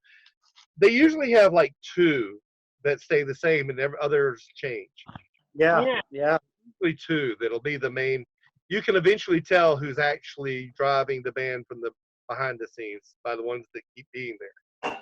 Yeah, They're it's like very Motorhead. challenging because because after all, people need to understand that the people who do that usually they start with no money, even if sometimes for many years, if at all, Yes. and for really just the passion of it and the expression in it, and that's kind of what they do. So like in a marriage, when you have a couple that there's a kid coming in and they're like stressed financially, so usually it's going to come up with divorce. So in bands, it's even easier because there's life and there's, I just met someone, or I just want to go to studying, or just this, and then it's so easy to separate. So you have to be a psychotic in a way to keep that in a good way, from my opinion, but to keep that for so many years. And I always looked at that shocked. How I don't know how they do that. I'm it's amazing and should be appreciated. But what you said about get rid of that guy, because at the end of the day, it's going to be a disappointment if that guy is coming to play and is not going to give whatever it is. So they're going to say yes to everything when you come. Okay, now we have got signed. We are releasing an album. Time to go on tour. Hey guys, I've booked these 5 dates on 1 week, and 2 weeks after that, I have 3 other dates. Oh no, I'm not sure I can get off of work and everything. What? You mean so we did all this for the past 2 years to get up to the point Lord, here, you're going to say you can't do it? Yeah, I've been through that. Screw you, buddy. That makes me mad. I stop right. I part ways with that person right there. They're going to waste. Right, the band leaves tomorrow with or without you. Yeah. You band leaves tomorrow with or without you. You got an island. Okay, there's an island. You're all in a boat. Think of like the Vikings. You're all in a boat, and everybody's got to row the same direction to get to the island. Because and if there's one guy in the back who's not rowing the same direction, not rowing at all, you'll always turn in circles. You'll never get to the island. Yep. Hey, and you learn on tour too real fast. You learn on tour real fast who's paddling that boat and who's rocking the boat too, because you got to be able to jive on the road night after night. That's a whole different deal. Yeah. The wonderful thing about being a 2-piece is it's just me and that other guy. Yeah. Man, I know. So I was going to easy. ask you about that. Yeah. It's so easy because you can turn around and say, "Hey, I have to save my voice for tonight. I can't talk too much today. I can tell I'm a little rough, so I'm going to not speak for the next 6-hour drive. Yeah. Let's just listen to music, or put your tablet up on the dash and turn on some cartoons on Hulu or something, and just don't say anything. Or you can listen to music and talk about it, but it's just you and them. So when we go to the motel room, yes, we have hotel rooms. When we go to a hotel room, he knows that I like to get where we're going by about 4 or 5 o'clock. Load-in's probably at 6 or 7. I like to lay down and take a nap for an hour or just be quiet. Yep. He likes the other dude, Dennis is who I'm talking about. He likes to be busy. So he runs around the hotel, like basically bothering the staff and looking at everything and I don't know, opening doors and seeing what's in there. I don't know what he does out there. He's like a he's like a dog. He's like a dog who has left the house and going on adventures. And then I'm like, I just want to lay down, and I'm like the adult that wants to lay down and just be quiet for an hour. That's right. I like that too. So and I'm younger than I think. But he knows. Here's the thing that's cool about 2 people. He knows that when we get where we're going, he respects me enough to give me the space to just leave the room and go do something for a while. That's right. And we have the room for an hour. Same thing in the mornings when we get up. I always get up before he does. I take a shower, and I know then I leave and go downstairs for breakfast in a hotel. I always wake up, shove him a little bit before I go, because now he can have the place for a little while by himself and do his showering and all that. So I'm giving him space. He doesn't care about the breakfast. I want to go have breakfast. There's something peaceful about going to that continental breakfast and having coffee when you're out on tour. There's something peaceful about I mean, we stay at Hampton Inns and stuff, but Dennis don't care nothing about it because he calls them prison eggs. He says, I don't know how you do it. And I said, well, you ought to go down there and get you like something to take with you in the car, like some cereal or, apple. They have that stuff. They got bananas and stuff down there. Yeah, take the snacks for the day. I go in there and actually like make a breakfast. I actually go there and have like something, grits. Well, you can tell you're in the South. When you're in the hotels, you can tell you've gotten to the South when you begin to see the grits. Mm-hmm. You won't see them in Texas. Once you get to Louisiana, you'll see the grits. And biscuits and gravy. Yeah. So when we go up north, there's no grits. Once we stay in a hotel around Nashville, there's grits. You got that. What is it up north? The You need to scrapples? explain to me later what grits is, because I've heard about the shrimps with the the sauce and everything. I've heard a lot about the food, Yep. but the grits I've missed. So you need to explain to me about that. But I've heard the food is awesome. Yeah, I'll hook you up with the grits and you can do things with grits. You can put shrimp in them and season them, or you can just eat them like a mouthful of rocks. Oh my God! The best thing to do is wait till they get cold. No, wait till they get cold and eat them like that and see if you like them. Can you do takeaway now? Takeaway to Israel? But you know what you said about the band concept, people need to understand also, like, there is the goal is not just to have a band. It's like kind of a result that happens when few people, have the same goal, they play on different instruments and they want to create something together. Some people just have the wrong concept. So if you don't find the right people, and if it's not happening, then don't push it. Do other things. If you're creative, like, what I'm doing is a kind of a one-woman band because I don't have a choice. I didn't have that luck, but, and a lot of people don't have that luck, but there's always solutions. So it's very important, what you said about that, and when you have someone to travel with that have that respect, that, know you and you know him. So obviously with two people it's easy. Right. With one it's even easier. So in that band, it becomes defining what the band is. So I can be part of a group, and like in Negative Wall, we write as a group. Honestly, I track my bass and my lyrics come last. I'm the last guy. The two of them get together and they jam often without me. And they create the structure and the songs and everything. Then I come, just puts my bass to whatever they're doing, and then I start working with the lyrics and the vocals. So we all bring something to the table, but they actually write the skeletons of all the songs without me. So we found a way from that group, we work like that, and we define the band. This is about sci-fi. This is more or less stoner space metal, blues oriented. When we sat down and began the band, we said, what are we doing?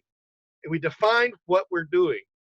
And I think more bands are not sure what they are, and they tend to like fall, they don't know what's going to happen. So they might not find themselves for years, or they never do.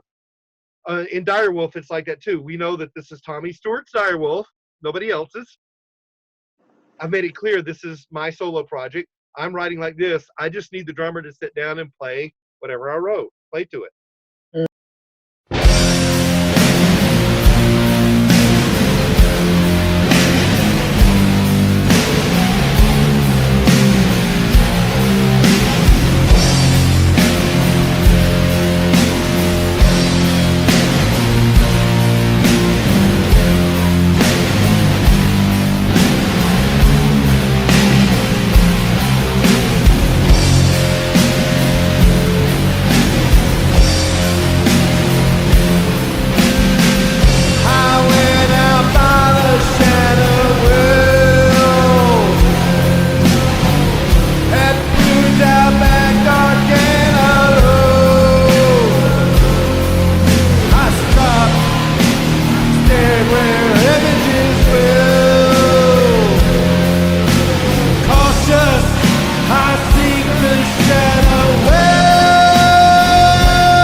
times a week. Sundays we would come at noon and not leave till 9 or 10 at night. We even, I mean, it was like going to work.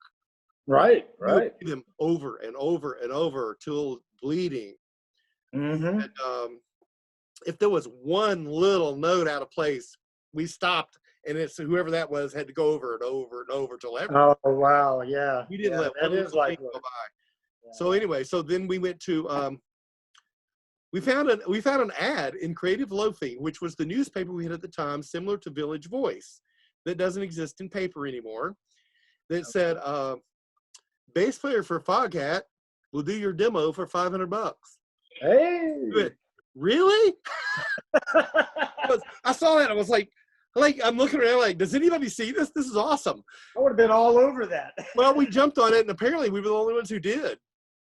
So we went over there. I don't know what he was doing, but his name was Nick Jameson, and he was the guy who was the bass player for Foghat, and also he was their producer. He's got a couple of gold albums and whatever. And I was like, Jesus. We went to the guys. It turned out to be his house. Doraville? Oh, at his house. Okay. Yeah, off of actually it was near downtown Atlanta. It was near Decatur. Okay. And we went to his house, went in his basement. We sat in fold out chairs. It was smaller than Blue Ogre Noise Lab, which means small if anybody can tell. But it was a small area. We sat in little fold out chairs next to each other and had the amps I actually set up in his garage, mic'd. Yeah, yeah. And inside of that day, we recorded the songs Hallow's Eve and Valley of the Dolls / Metal Merchants. Okay, we were done. Okay, so that demo we took out and did ads in Metal Hammer and the backs of magazines and started tape trading. And so that got out a little bit. Brian Slagle from Metal Blade heard about it. I know all the details. I'm just trying not to make it be an hour story. I know exactly how he heard it. Oh, no worries. No worries. So anyway, he heard it, called us, said, "Do you want to make an album?" And apparently, from what I understand, we were like the 7th band that even signed to Metal Blade for a full album with an option. Holy shit. Yeah. Wow. So we were really early in there. And Metal Blade was appearing. Player was still on Metal Blade. Circus, Hit Parader, all that shit. So he gave us just enough money to go into the studio. The studio we went to was a studio that was closed. What I did this on all 3 of the first albums. I called all around and found a studio that was closing. Oh, wow. Every time. The engineers who took us in at night. They were actually loading things out and whatever slowly. He actually took us in at night off the clock, snuck us in to record the rest of the album, which was 5 songs. So you're going in the middle of the night. Since our stuff was in sections, he wasn't familiar with the kind of metal, like thrash metal. It wasn't even called thrash metal yet. It was so early that he didn't know what we were doing. He didn't That was understand. so hard and heavy back then. So we actually played the songs Horror Show in the Mansion back to back in the studio and told him it was one long epic song because he was charging us by the song. So there's actually no space. The only reason there's space between the 2 songs in the album is because we stopped, counted to 12, and started again.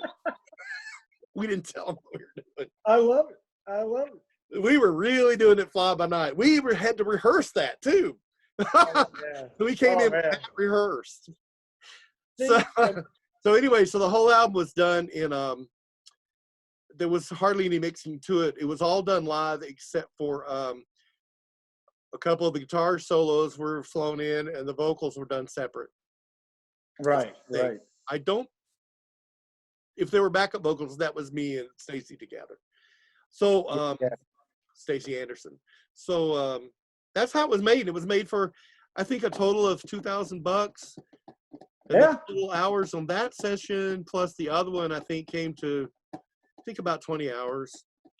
Man. And then it goes off, and it does very well. So it comes out on July 12th, 1985. This is our first show. Coincidentally, happens on the same date.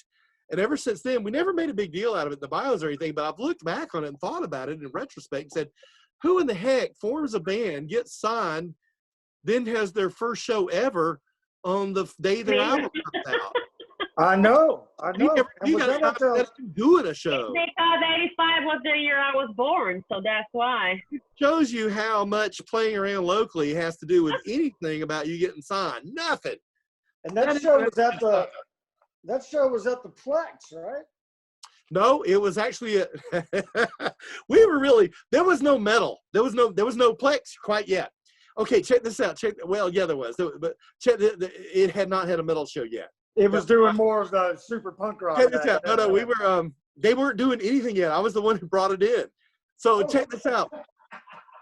So what we did is I found this hotel that was next to our guitarist's house.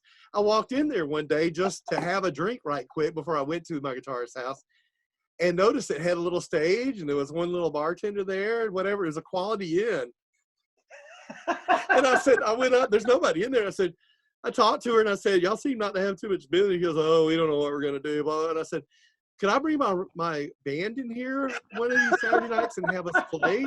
We have like one other band. She said, well, do y'all have PA? And I said, we can arrange everything. And I said, could we do that? And I said, we'd probably bring a lot of people who would buy a lot of alcohol. And she said, why not? Sure. She goes, I'm thinking of losing my job anyway. And I went, okay. She said, but wait a minute, what kind of music is it? I said, we're a Fleetwood Mac cover band. Oh, perfect. It's like, hey, we're going to give you Birth of the Magic Tones. Yeah, imagine, nobody in Atlanta, there's no thrash metal, there's no albums in stores yet. This is way early. There's not a single other heavy metal band. I'm not talking about thrash metal, I'm talking about heavy metal, period. Within 500 miles of Atlanta, Georgia, there's not one single other band. Yeah. You're it. And most people don't know what we're doing. They don't even know what we're doing. They can't. They hear us and go, I don't know what that was. I liked it. I don't know what that was. We actually what the hell just hit us? Yeah. Because they never heard that Slayer Show No Mercy had come out and Haunting the Chapel had come out right about then. Things are starting to sneak in. I know Possessed. Our very next show, but nobody had done that. But the Metroplex, the reason they even had metal, I went in there on my own and asked about renting the place and putting on our own shows. He didn't even know what kind of music I was talking about. He just let me Cornwell, Ducks. And I brought in, it was supposed to be us and Nasty. I knew about Nasty Savage in Florida, so I called them up. Oh, yeah, that's right. Yeah. They did come up and play, but our drummer had an accident. We didn't get to play, so there was Nasty Savage only. Then I tried to book us at the Strand Theater, a movie theater with a stage. And Marietta Square? Yep. The girls' school was coming through on their only U.S. tour ever. I managed to get them and us to open. We again had an accident and could not play. Oh my God. So we never got to play till the first album was out. But check this out. Now here's what happened. Now we're on Metal Blade. Album came out. Metal Blade was even surprised. We sold instantly. It just went. Yeah. Yeah. The first week, I know they had to reorder the album. They actually ran out immediately when it came out. Oh, wow. They had to reorder, and there was a gap. But so the very next month in August, we went and played. Now, this is our second show ever. It's David Stewart's second show on stage ever. He's 19. Oh, wow. Show ever is in Montreal, in another country, in front of 5,000 people. The lineup is Agent Steel, Hallows Eve, Metal Church, Exodus, and Slayer. It was probably about the biggest festival with thrash bands that had existed yet. Just the Paul Bailoff Exodus lineup? Yeah, sat around with him talking and everything. Woo. Yeah, so it was Slayer's new album was going to be called Hell Awaits, or it was. It just come out, I think. So anyway, we went from that. That's our second show ever. Our third show's in New York. The next thing you know, we're on tour. We are the band touring with Slayer for the Hell Awaits tour. I bet you guys were like, what the hell? They only have 2 albums out. 3 if you count Haunting the Chapel. Yeah. So, and we're playing in clubs, and we're playing in places like the Metroplex with them. People had to be like just looking at y'all, everybody. This is all new for everybody. So every show you do, like we're playing in Baltimore, and there's the guys who are opening for us is a local band called The Obsessed. Oh yeah. Everybody's new. Everybody's new. So every show that we go to, it is the first or second metal show that any of those people had ever been at. Yeah. So the excitement, we knew that something was happening because every city we went to, there was a band or two bands that existed that were the only metal bands, and that's who we played with. And we were all like in one or two in each city, and you could tell that something was going on. Something was going on, yeah. The crowds got bigger and bigger fast.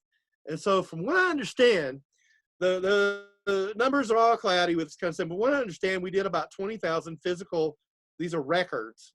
It wasn't even, we didn't even have CD. CDs weren't out yet. So we did like 20,000 records of Tales of Terror the first year, and it got bigger the next year and the next year. So we did really well. And the crowds were just excellent. It was excellent. It just kept getting bigger. What was the time?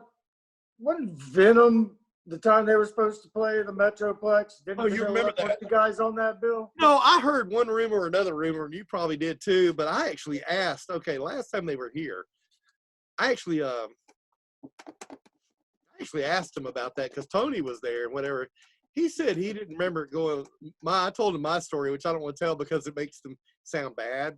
But Yeah, I didn't make one it. of the urban rumor type stories that I asked him about it, and he said he didn't remember it like that at all. Oh, okay. I don't think that's what happened. Yeah, I heard a couple stories too, but it just dawned on me now. I was like, oh yeah, that Venom shit. So there's no telling what happened with that particular show. It was actually our equipment. You know, they were traveling without equipment. They were here to do 8 shows in America. Yeah. And it was actually the Hallows Eve equipment. Our equipment was what was up there for them to play on. Yeah, yeah. What we heard. I do remember hearing that. Did a sound check and thought the equipment was so bad they left. Well. Now, I asked him about that, and I said, and what was really funny about it, here's what was really funny about it. The very next day, we took that equipment in and went in and recorded Death and Insanity with the equipment. Oh, wow. So, what rig were you on then? He said that he didn't remember it going like that. Oh, wow. Wow. Well, what Good rig story. were you using during this time period? What'd you have going on your bass? Well, back then, Yeah. whatever the pawn shop had to offer. Whatever, just whatever I could get. Honestly, it was mainly it was this one particular PV amp that I actually had the same amp for 30 years that I did Hallows Eve shows on, except for one little string where it had blown up, and I had it repaired. And I was at that point I was using a mixer, a practice space mixer with 6 channels on it. Oh, okay. 6? Magic number 6? The thing is with Hallows Eve was excellent because a lot of times I could just, if I knew the bands that were going to be opening for us, I would just call ahead and ask if I can use that bass player's stuff. All I brought was bass. Yeah. Because Hallows Eve, the setup was not like Dire Wolf. It was not all this. Yeah. Hallows Eve, the setup was walk on stage and plug in and play bass. And it kind of didn't matter how it sounded as long as it was just there. Yeah, it was rude, raw, loud, and crazy back then. David had to be very particular on his guitar. Stacy wasn't very particular, except he did like hear himself in the monitors. He wasn't like, I'm used to kind of monitors might be there, might not. I'm kind of used to he wanted to hear it. I didn't care. I just thought I would plug into whatever. When we played with Slayer, I had to play through Tom Aray's setup. We weren't even allowed to bring our own stuff on stage. Oh, wow. I walk out there with my bass, and a roadie guy would come up and hand me the end of the chord, and whatever his settings were, that's what I was. Oh, wow. Man, that's amazing. It certainly isn't like that anymore. No, you just walked on stage. Back then, whatever the headlining act is, usually their equipment was up there, and everybody played through their stuff. Yeah, yeah. It was a festival. I'm trying to remember when I saw y'all for the first time, because like I said, I was just a little kid, and, I had to slip down there 15, 16 years old or whatnot. But hey, man. I think it was a local bill, I don't know. Maybe Ghost Story was there, Kinetic Descent, or some of those guys. But I remember all those bands. Man, good times down there, It was always at the Plex or Excelsior Mill were one of the 2 places I always went to. I remember Excelsior Mill before it was Masquerade. They just had the bottom. Yeah. The only show I saw there was Danzig. Oh, wow, really? Probably 100 people. Yeah, man, that's amazing. Yeah, I remember when the Danzig stuff. Yeah, we saw some stuff at the Metroplex. I mean, I saw Motorhead there. Saw Megadeth there. There was an early Megadeth show. Yeah. For instance, that we played at. If you saw us opening, what happened was I rented the Metroplex, and I'm the one who brought the band and hired them. So Was that the night that I'm a Megadeth promoter played? for the Megadeth show, and I had us opening. That's how it Megadeth played twice. And one time I remember they were opening up for Dio when we were at that show. And then Mustang's like, hey, we're headed to the Metroplex to play a show. And so we looked at each other and said, man, we were there. we've seen Dio a couple times. Let's go to the Plex. And so Megadeth got over there and set up and played, if I remember correctly. Wow. Some things are a little fuzzy from back then, but. Yeah, they played there more than a couple of times. Oh, yeah? Oh, yeah. We never could get Slayer in there because they wanted too much. They wanted more than the other. Just so this way, we could get Motorhead in there, and we were not able to hire Slayer. That's what their price crazy. range was. That's crazy. Yeah, even Metal Church came through there when they got the second singer. I remember that show. We played there pretty good bit because to the Metroplex itself, we were a local band. Even though out on the road, we were playing with all those bands in bigger places and whatever. Yep. We would come home, and it wasn't like today where there's a Facebook and all this social media. So the people at home just thought of us as a local band. Yeah. So Well, we played all the local shows. Then we go out and play to 500 people and 300 people and 800 people and things like that. And we come home, and I remember we went on one tour for about 2 to 3 weeks, about 3 weeks, and we came home. And I went to 688 that night. You might remember the show. It was Voivod and Celtic Frost. oh yeah! Holy shit! The local review guy in the local paper walked up to me. I had just stepped out of the RV. They dropped me off in front of 688. I walked in there, and the local review guy looked over at me and said, "So are you guys ever going to do anything?" We had 2 albums out, and we had been touring almost solid for like a year and a half. I said, "No, I don't guess so." Unbelievable, man! Unbelievable. No, I don't know what we're gonna. We don't even practice. We don't know because they didn't know, like here in Atlanta, they didn't know what we were doing in New York or Chicago. Yeah, They didn't know about all that. It was before social media. yeah, and I kept trying to tell And people we were in what was magazines going and on. stuff. They didn't know it. I don't know what was going on. Like Atlanta's. I don't know what goes on with Atlanta sometimes.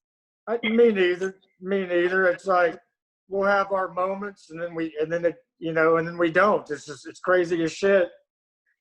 And it goes back and forth between us and Athens. Because I do live here, and these are my friends, and we all know all the bands and whatever. But we could talk like local band stuff. We would talk about like if so and so would just do this. I don't even want to start that. No, we always got to get up off of our own asses, man. I know. I'm surprised there's not more attention. I'll be so impressed with. I'll go to another town and be so impressed with their scene, but then when you talk with those people, kind of one-on-one, that kind of corner, they'll say, "Yeah, I don't know here in Chicago. I don't know here in Detroit. We just don't have it." And I'll be going, "Oh, we think it's great." Yeah, that's like San Antonio. Other people see. Yeah, like San Antonio. Who would think? You roll into San Antonio. I've had nothing but great times and turnouts in San Antonio, Texas. We do okay there. Direwolf, we do great in Houston. Oh yeah? Yeah, we keep going back to Houston a lot, like twice a year, because we're doing fine there. So we have this like Lafayette, Louisiana, Houston. Then we shoot up to actually Arlington outside of Dallas. I know Arlington very well, yeah. We play there and have better. I don't think I've actually ever played in Dallas. We had a couple of bad times in Dallas, Fort Worth. We went over there and did that Joe's Garage one time. That was pretty cool. But Arlington, if stay away from major cities. I would suggest to people, try to go for those backwater towns. You always have a little. Well, where we play in Houston, actually on the north side of Houston, we play at a Concert Pub North or Arcadia. I like Arcadia because I really like the sound man there. Yeah, man. Yeah, but I can see Houston going very well. A little outside of, not far. It's just outside of their outer perimeter. It's just like a couple of blocks out, but it's Houston, but it's not. It's a Houston address, but Houston's over there. Houston. Yeah, exactly. Yeah, I do the same thing. It's like you're not in New York anymore. You can see New York, but you're not in it. Right. Yeah, well, that's Hallow's Yeah. did some pretty good stuff. We played with a lot of cool people. Oh, and another thing that went on up there that we didn't have here is there were always like a lot of other bands. You had to bring your game because like one night, I remember we were playing at a place called Sundance, Mhm. Long Island. And in the same night, down the street, we had at Madison Square Gardens, we had Led Zeppelin playing one show for some kind of anniversary thing. And not very far away, somewhere in between, we had Lita Ford, and we had who else? Oh, and Fates Warning. Not Oh, Fates, yeah. Fates Warning was playing with us. Sorry, it was us and Fates Warning and Blind Illusion. Oh, yeah. Sorry. It was Blind Illusion. We did do a show there with Fates Warning, but it was this one was Blind Illusion, At War, and Hallow's Eve. And Blind Illusion changed like one member 4 months later and became Primus. We were on tour. Oh. We were actually on tour with them. We did August, September, October with Blind Illusion, mostly At War, but other bands came and went too. MX Machine played with us. June, I think April, May, and June that year, I think we played with Fates Warning every day for a while. Hell yeah. We were both on Metal Blade, and both our albums came out like the same week. So we both were together, and what we did is at that point we were both about the same sales. So what we did is every day we basically we A-B'd. So they headlined the next day, we headlined the next day, they headlined the next day. We just sat around one day when we started and said, what do y'all want to do about this? We're kind of about the same right now. They said, let's just alternate. Cool. Yeah. That's awesome. Man, that's awesome. Stories. I can't tell the good ones, you know. Yeah. I would love Man. to. I'll tell them something in a parking lot, some crazy thing that happened. And they'll say, you ought to write a book. And I go, no. I go, first off, about 8 people got to die before I tell these stories. I'm telling you the real stories, but I'm not going to tell them in public because they are. You gotta give one, Tommy. No. You gotta give Okay. one. You know the little. I gotta think of. You know what I need for this situation? I need to come up with a story I can tell. You need vodka. I can't. There's babies. There's people probably who would recognize their fathers, and Yeah, right? We're gonna block them from the podcast. Don't worry. no. But you know, I would like to come clean, but honestly, a whole lot of our stories were, some of them were not so good. We're not necessarily proud of them. We had bad moments. Everyone has them. We were a bunch of poor kids. Yeah. We did struggle with our when we were starting Hallow's Eve. I worked in a chemical factory. I walked to work. The first shows you can see, I wearing jeans with holes in them. That wasn't trendy. I didn't own any other clothes. They had holes because I worked in the factory handling acid all day. And I only had like I think 2 pairs of jeans anyway. That was my clothes. Yeah. I wasn't wearing stage clothes. Those are we really were. That's right. So a lot of our story might be kind of, woe is me and everything. I don't want to tell those stories. If you don't want to tell them, don't tell them. But yeah, you know what? It's so funny to me always when I see these hipsters today and all these guys who have they're spoiled kids with parents' money, and they go and they do these chips that destroy themselves, and put the holes in their pants and all that. And I'm like, if you have the means to do something amazing, why are you not? Like, it's not, for a lot of people, like you said, it was not a choice. Like, it's just like what it was. I'm always like, I'm looking at them. I'm like, these kids are idiots. So what are you doing? Why are you doing that? Why you put holes in your skins? Yeah, at one point when we started Hallow's Eve, at that point I didn't have a car. I was walking to work. I didn't have any clothes. I had an apartment with no furniture in it except a bed. I've been there. Yeah, there was nothing in the front. My groceries was a bag of potatoes. Yeah. As a matter of fact, my friends used to call me Tommy Spudman. Tommy what? Spudman. Because all I ate was potatoes. You can eat a potato and you're good for the day. You can do a lot of things with potatoes, man. They go a long way. A bag of potatoes, and that block of butter that's a pound that's not butter. It's something like butter. It's a brick. It's not. It doesn't even have a package. It's just wrapped in plastic. It was like back then it was 25 cents, but it was a I pound. remember those. That with the potatoes, you could live all week. The car now, and it's in the winter and it's very, very cold. It's freezing. I don't even carry jacket. I'm sitting in the car. My wife will say, "Are we ever going to turn on the heat?" Well, I don't know. This is the first car I've ever had with a heater in it. My other cars never had one. They didn't work, or if you turn them on, you'd hear blah, blah, blah, blah, blah, blah, you'd hear leaves flapping and stuff. And it's like, what is? I don't know. Just don't even turn it on. So I got used to cars not even having a heater.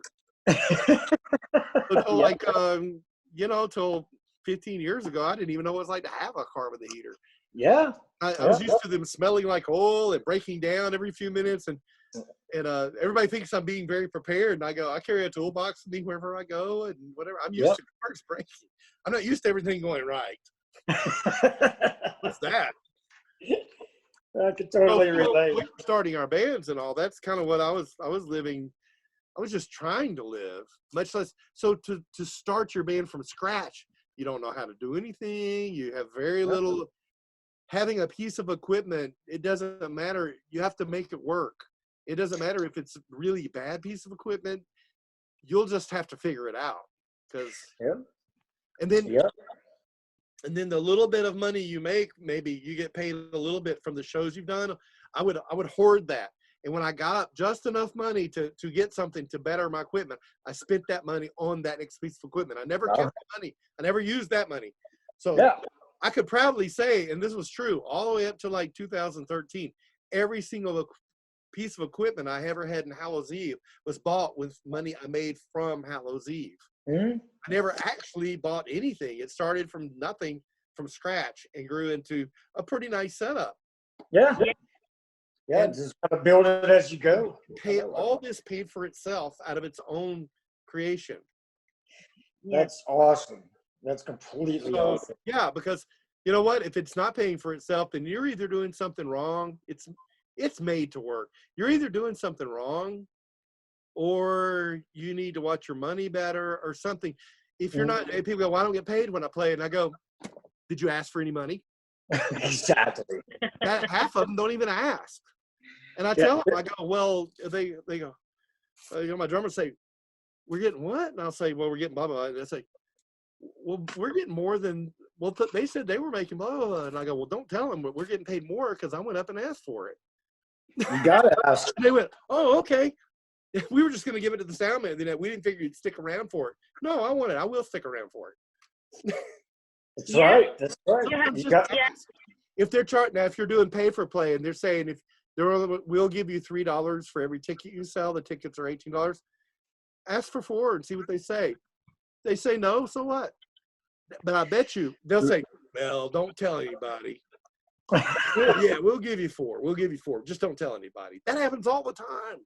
I've never been a fan of the pay. And I had always that feeling, it's not a good thought, but I had that thought in the past that, it's only happening to me because I'm a woman, because I'm this, because I'm that, but it's not true. It's like everyone will try to make the best deal, and on your expense.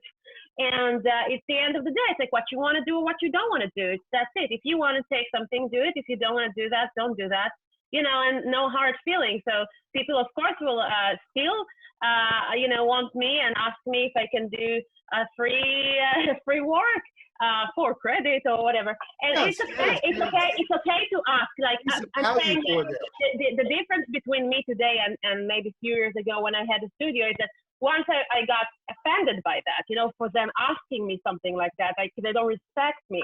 But today I'm like, no, that's totally okay for them to ask. I just don't, I'm going to say no, and that's also okay because it's my decision. It's my, I decide how much, what I want to do. And everything is like legit. If you want to make money out of your music, fine. I know a lot of people that don't want to do that, and that's also fine. Like, it depends on like what you kind of want and think you worth. Sometimes it's just value, because we've talked about the value thing that like you have to have brought something of value if it comes to the club. If you're not drawing anybody at all, then you can't ask for these favors. You have to show value.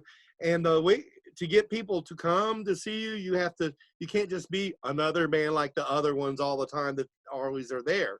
You have to do something different, present a little bit of a show, do something a little different. Yes. Yeah.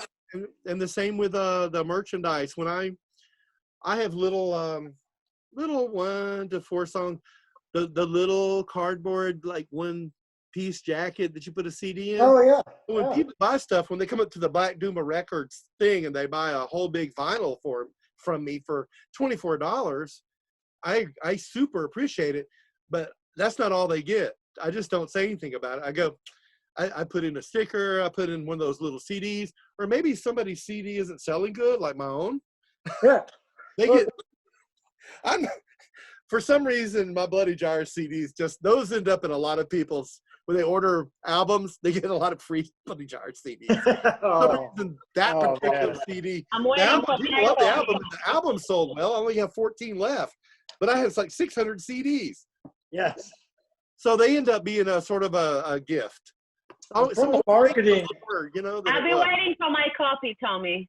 but from a marketing, Give me address. I will. I certainly will. From a marketing perspective, sometimes when you throw in freebies like that, like if I was a fan just approaching the merch table and I did buy the album, if I get a sticker and another CD and stuff with it, oh man, that just, I don't know, that makes my day. And then I'm going to go tell 5 friends. You tell them cool thank that was, you. and they're going to tell 5 and so on.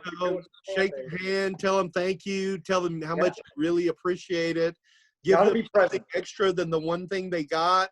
I have my own sacks that say Black Doomba Records. I make sure to put in a sack for them, and I make sure that I've given them something for their $24 or whatever they spend. I try to give them something and a little bit more than they expected. Yeah, it goes a long way. Just that little move like that. Make sure to tell them how much you appreciate it, because I really do appreciate it. That's each thing someone buys, especially, you know, if it's my music in particular, even if it's just a label, it's one of the other bands, I'm very appreciative and I'm happy for the band. But if it's my music on top of it, I'm like, that's an extra. It's like I win an award or something. And It's like they handed me an award by buying my album.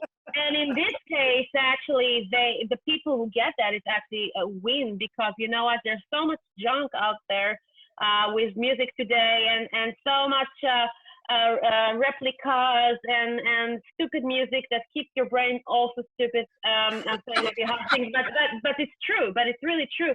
And with all these loops and people like sitting on the computer for 5 minutes and they're already producers, and there you have, like, you know, a real kind of producers, and I think people that don't even understand, like, you pay this $24 or $40 or whatever, and you get a piece of like a real art, and this is like a real win. I know how I felt as a kid when I was buying music and having something like that in my hand. The feeling is like there's nothing like that in the world. And here you get an actual music that seriously go and listen to it. This to me is a serious piece of art. This Doomba compilation. Oh man, that's awesome. The artist actually had a couple of covers. This artist is really good. Let's see, there's his artwork on the back. In the middle, it's a gatefold, and you get something of information and photos of each band. Amazing. And then you get the colors. I'm going to show you the colors. This is so beautiful. This is one album. Fuck. That's crazy. And I need that. This is another one. This is 13 artists. I don't even know how long the whole thing is, honestly, but this is the side 3 and side 4 is this. Oh, wow. That's beautiful. Oh, wow. There were only People 300 don't appreciate that. I don't understand. 300 of them, all 300 of them are different. Wow. None of these designs came out exactly the same. They're independent, so it's random how it comes out. So none of them are the same. Do you have them all numbered? I didn't do it. I do that with some of them. That is such a pain in the butt. Because you have to keep that stuff straight to keep the integrity of it. The Cult of Sorrow album is numbered. I didn't number my last one. Yeah. No. So this album I can get like Oh, directly. all is numbered. Yes. I can get directly in the website. Like I can order that. And you do international shipping, right? You do like you send all over the world, right? Yeah, it's $24, and then it adds shipping, which I weigh myself, and I keep it as close to exactly what it is. So there's no overage of handling. You know, there's none of that. So that album is, you know, it's double fold, everything turns on. $24. It's on Black Doomba Records at Big Cartel, Bandcamp, and blackdoombarecords.co. That's where I can get a physical copy, and it all gets to you. Like every time someone is making an order, you get that, you handling that, you send that. The boxes are in my utility room, and I sit at the table and weigh them, and it is me. That's awesome. Okay. And shipping day. I love shipping day. Well, actually, then it becomes work. Now it's like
You know what's funny? It's funny too because in my music, a lot of my music, I told her, if you like put it on and you are walking, you'll notice that a lot of my music is about the cadence of walking. It is, yeah. I come up with a lot of the ideas while I'm walking.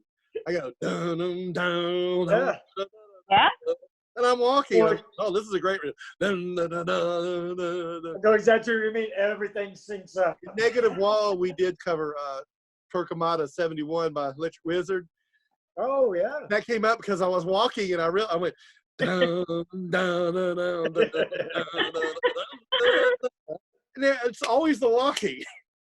Man, You and know, I I agree with it because I'm like, I was always have this problem with, how do you call it in English? ADD, I think. Like when you have slow, sometimes the reception is not good and you're getting things slow and I'm like, what? And then the other times my brain is like very sharp and I think so fast. So, so I think that's why I always like enjoyed very slow music. I almost like really, really slow music because it's like lowering my heartbeat. And that's why I was starting to write like that because it's some kind of meditation for me. Like you said, I was walking and then I'm walking slow because my brain needs some time. So that's the reason of the heart. And some people are just like, wow, all the time. And you can hear that in their music. So that's what it is. Well, you know, and okay, for me, through my career, you can, if you look at the tempos of music that I would do in my in my 20s, I'm doing Hallow's Eve. And before that, there were actually other bands. But during my 20s, I'm doing the Hallow's Eve stuff and everything. It's very fast and energetic. And as you go through my career, you can see kind of where I am. And everybody now, I laugh, I joke. They say, how did you end up in doom metal? I go, well, it's old man's metal. We're slowing down. We're I like to hold a note and think about what all I can do with it. And yeah. I'm joking, but yeah, I said I like to stop and smell the roses. I like to hit a chord, and then there's plenty of space to do little things with it. Yep. Yeah. You want to talk a little bit about the early years, like before you said you had a little bit things going on before Hallow Eve. So I'm interested to know how was that as a kid, as a musician, how did you get to all that? What was happening there? To race through childhood, it is kind of interesting that my mother had me sitting down at a piano about the time I was 4 years old. And then I went through elementary school and went to clarinet, then bass clarinet in orchestra, and kept switching things. I got to do guitar when I was about 15 years old, and I found that I wasn't really that good of a guitarist. But I switched to bass. Actually, the first time I ever got on stage with a bass was 15. So I started playing in clubs as bass, sometimes rhythm guitar, and always singing when I was 18. So it was 1977 when I first played clubs in Atlanta, Georgia, where I'm from. This is so long ago. It's definitely before any kind of Iron Maiden or new wave of British metal or anything. Right.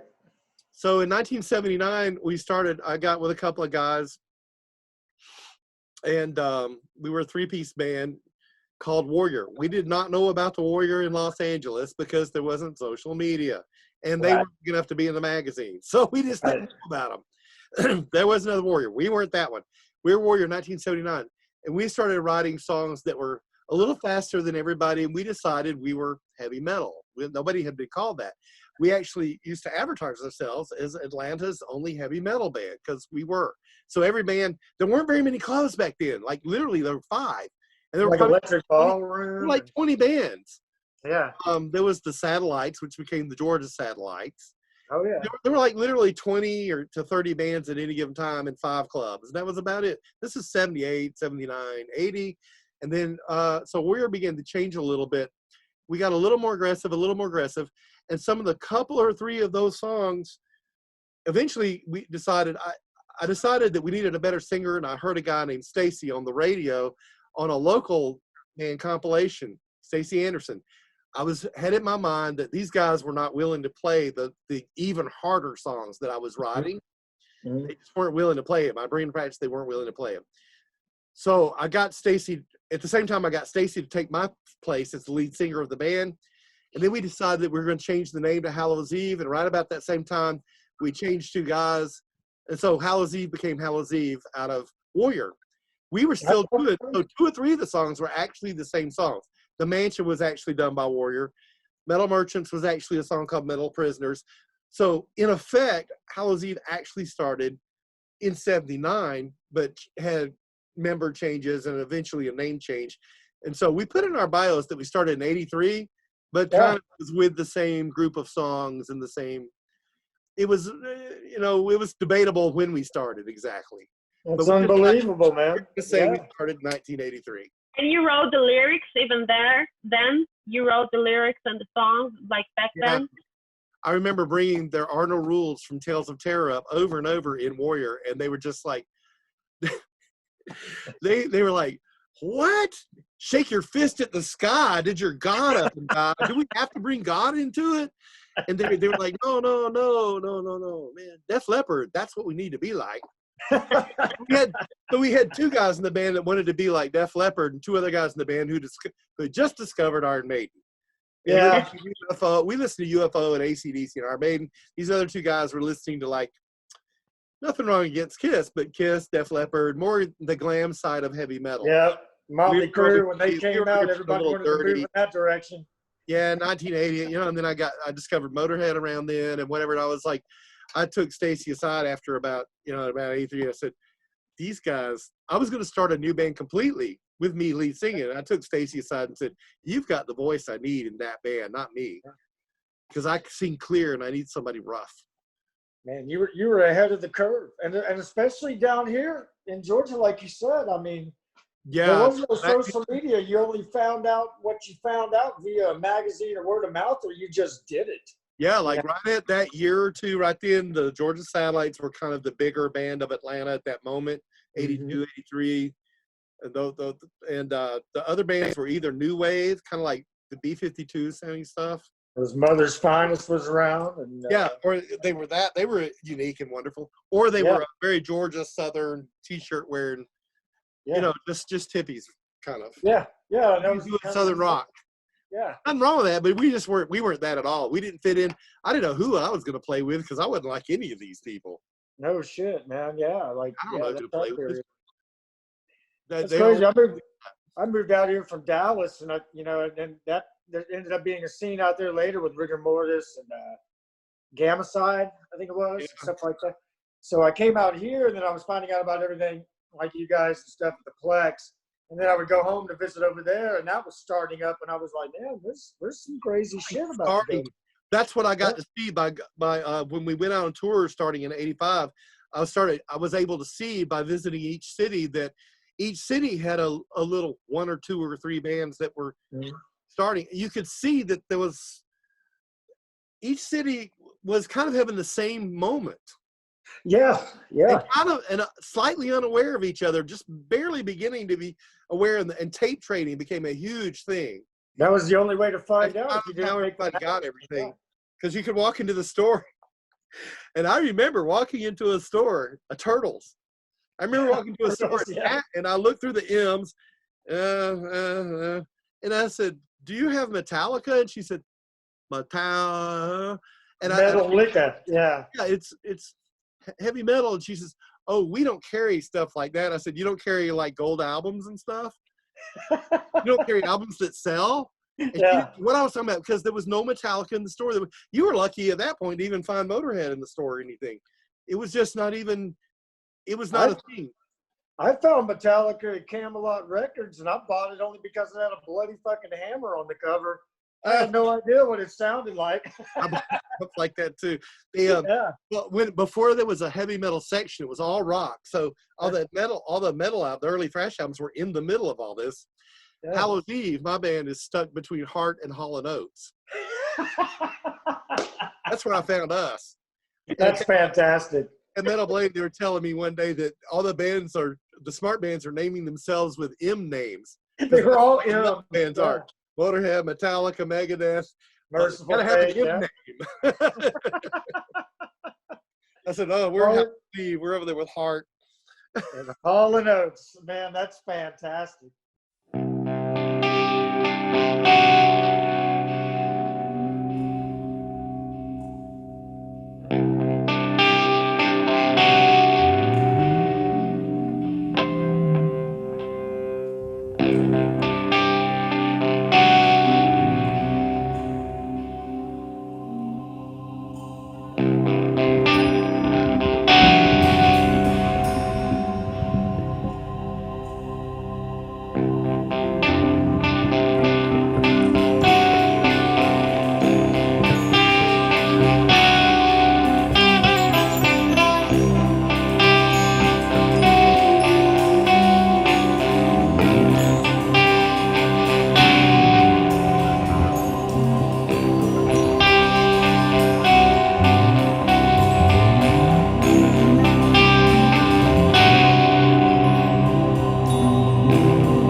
doing Saturday night?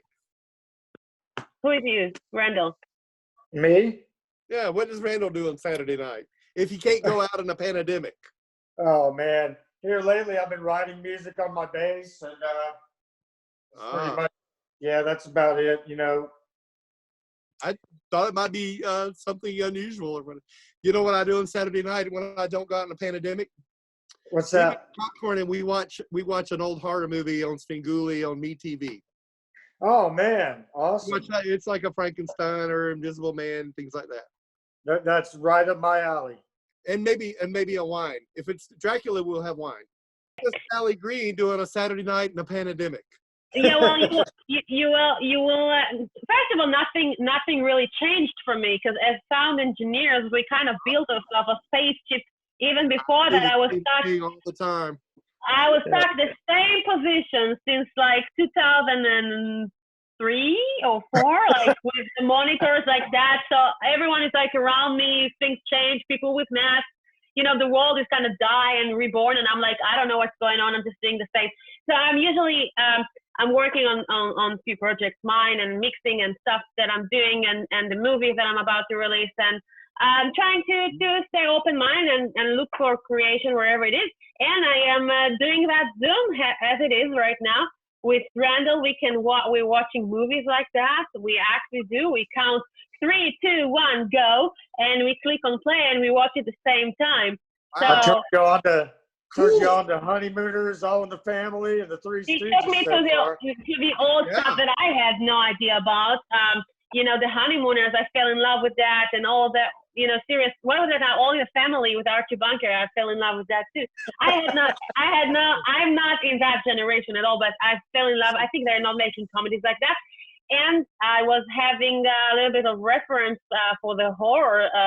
It was my first attempt to make a horror short film, which actually started, you know, as a music video for Jolene, but it got out of control because I found myself with so much material, you know, with so much great material and footage from Georgia that they took there with his guys, and I took here in Israel.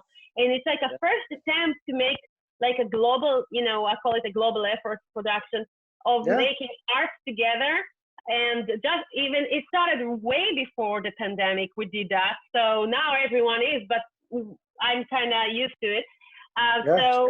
So I'm actually just finished now the movie and editing and mixing and all that, and doing the post-production and After Effects and all that. And so I'm ready. By default, again, because nobody has any videos. So when I get with the bands, I've found the same thing. I've started having to make little promotional videos for them. Yeah. So I've gotten Movavi is what I have, and I've gotten in there and realized that I go, well, this is as fascinating as making music. I know. You can use effects. You just move this here and move this. Yep. I'm having a great time editing stuff. That happened to me. The first thing I did when the pandemic started, called my guy in the computer lab, because I have an old Mac from 2011, and that thing served me well, but it started to be very slow, and that's why I actually had to wait with mixing my album, because I have all the stuff already recorded, I think 2 years ago, and I couldn't go on because it was too slow. So the first thing I did, took everything I had from my salary, everything I've made, and didn't even pay rent, went to the guy and told him, upgrade my Mac to the maximum you can, because this is going to serve me now. I'm not going to get out of my house. I want to mix. So I upgraded to the maximum, and then he called me 2 days after, like he was really sitting there. I actually threatened him that if he's going to fuck up with my computer, I'm going to find him and I'm going to put the corona on him.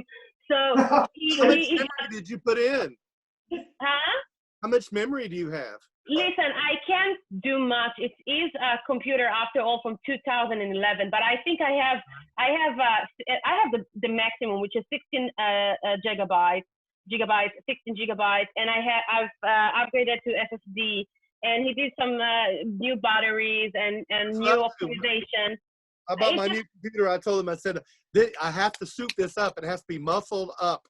So I have 40 gigs of RAM. And, but I'm with a Pro, you know. Yeah, I'm with a MacBook Pro. Unfortunately, I really do want to have like a real, I had computers, strong computers and Macs in the past when I had the studio, but now I have this MacBook Pro. Like we said, the gears that you have, it's what you have to use. And right now, that's what I have, and I decided I'm going to do the best with it. So I upgraded that to the Max, and it's working. And he called me 2 days after and said, "Listen, I have a Premiere Pro. Do you want me to put it on?" And I said, "Put everything on. If it's working, get it." And it was right on time because I just, because I was in the middle of doing the Jolene film. And yes, I fell in love with video editing because it's kind of like the same process, like mixing. It is awesome. You start with the bigger picture of the story, and then you start to get into better resolution, deeper resolution, and you cut, and it's exactly like mixing. Right. So I enjoy that. I haven't gotten good at it yet, but but just trying to find out. I'm just now seeing what all things can be done. I'm putting together the little videos for the bands that are on the label, but I'm moving in that direction too. I'm getting addicted to all this filmmaking stuff, and I'm like, man, I got the whole time. So what we did is like I carried a costume with me, and whenever me and Dennis went on the tour last year, every trip we took, when we get there, I'd try to find time. I'd find like the weirdest looking place I could. I found it like north of Cincinnati. I found a statuary park with all kinds of different crazy giant art. Oh wow! And twisting and all that. So we put on the cowl, and I have him go out there, and I would tell him, "Okay, creep around that, like you're blind. You're trying to find it. You got to get to the other side of that, but you can." Reach. And I would just kind of conduct them around these walls, creeping and whatever. We did this, and I ended up with 48 short, like 20-second to 1-minute films of him creeping around things all over the place. Now I'm going to throw it all in there and see what I can make of it. Exactly. Exactly. Hey, I'm trying to build my gear up this year, and I'm going to start screwing around with this stuff. We were talking about a grassroots approach earlier, and now we're all taking this grassroots approach to making shorts and films and stuff. And I've been finding it very entertaining. It's like everything just happens to me. I never plan. It just everything just comes. It's really like that all the time. Like even with Jolene, it just like started with my crazy brain stuck at home even before the pandemic, and I started to be having all this kind of crazy thoughts, and I talk everything that I think and feel, which is sometimes good and sometimes not so much. And because there's in front of you. And but yeah, that's just how I do things. And I was telling all these thoughts, and then it somehow became a script, and then it somehow became a music video, and then somehow it's like this is just how it happens. And now again, once I'm going to release it on the 9th of May, it's gonna be out. And I'm feeling again that feeling of emptiness after you have something like that, because the excitement of like the unknown of like where it's gonna lead you, and then it's over all of a sudden. I'm like, wait, what? So what am I doing now? But that's why I've learned that I have to have few projects, like you said, at the same time, because then you're like, okay, I'm gonna focus a little bit on that, or then I'm gonna focus a little bit on that, and I think that's what people can do now. I can walk in there, the other room that's the next room over. There's a table in there set up right now with a stand. There's painting supplies and everything. It's waiting for me. I already know what I put on there. So I do this, then I work on another band, then I can go work on that, then I can come back and record and from the video. But like you, I have several things going at once, and if I get bored or frustrated with one, I just move to something else. Exactly. It's very important also to take breaks, and that's why it's important, because people think like, but I can't do that because my band got, we separated, or I can't do that because I'm working, or I can't do that because I have a child, or I can't do that because, and I'm like, no, you have to, you can, of course you can, like invent something, start from zero. And I am actually working with nothing. I didn't have a big studio, I have a smaller place, but I had like the best gear that I had up to, in my life. Not amazing, but the best for me. I had a console, and I had different monitors, and I have a bigger computer and stronger. But you know what? I didn't even manage to make anything artistic there because I always worked with other bands. And after that, I had to get out of that. Then with that laptop and 2 monitors, and I have more projects that I'm inventing from nothing. than I had back then. So it's really not about, you know, the gear or the people that you don't have or the time. It's about either you decided like, this is who I am and that's what I'm doing and that's what I have to do, or not. And once I started to stop with crying about things and, you know, just like being negative about things, it's like a mindset that changed, like, okay, I just have to do that. This is who I am. Then things start to happen. And if not, maybe I'm going to do something else. Maybe I'm going to write a book. Maybe I'm going to climb a mountain. I don't know. But I'm not limited by that. And I think that's very important for people now, especially in this situation, to understand that they can do from nothing, really, from absolutely nothing. They can do something great. Like you. Oh, I don't know about all that. I'm always going to be making something.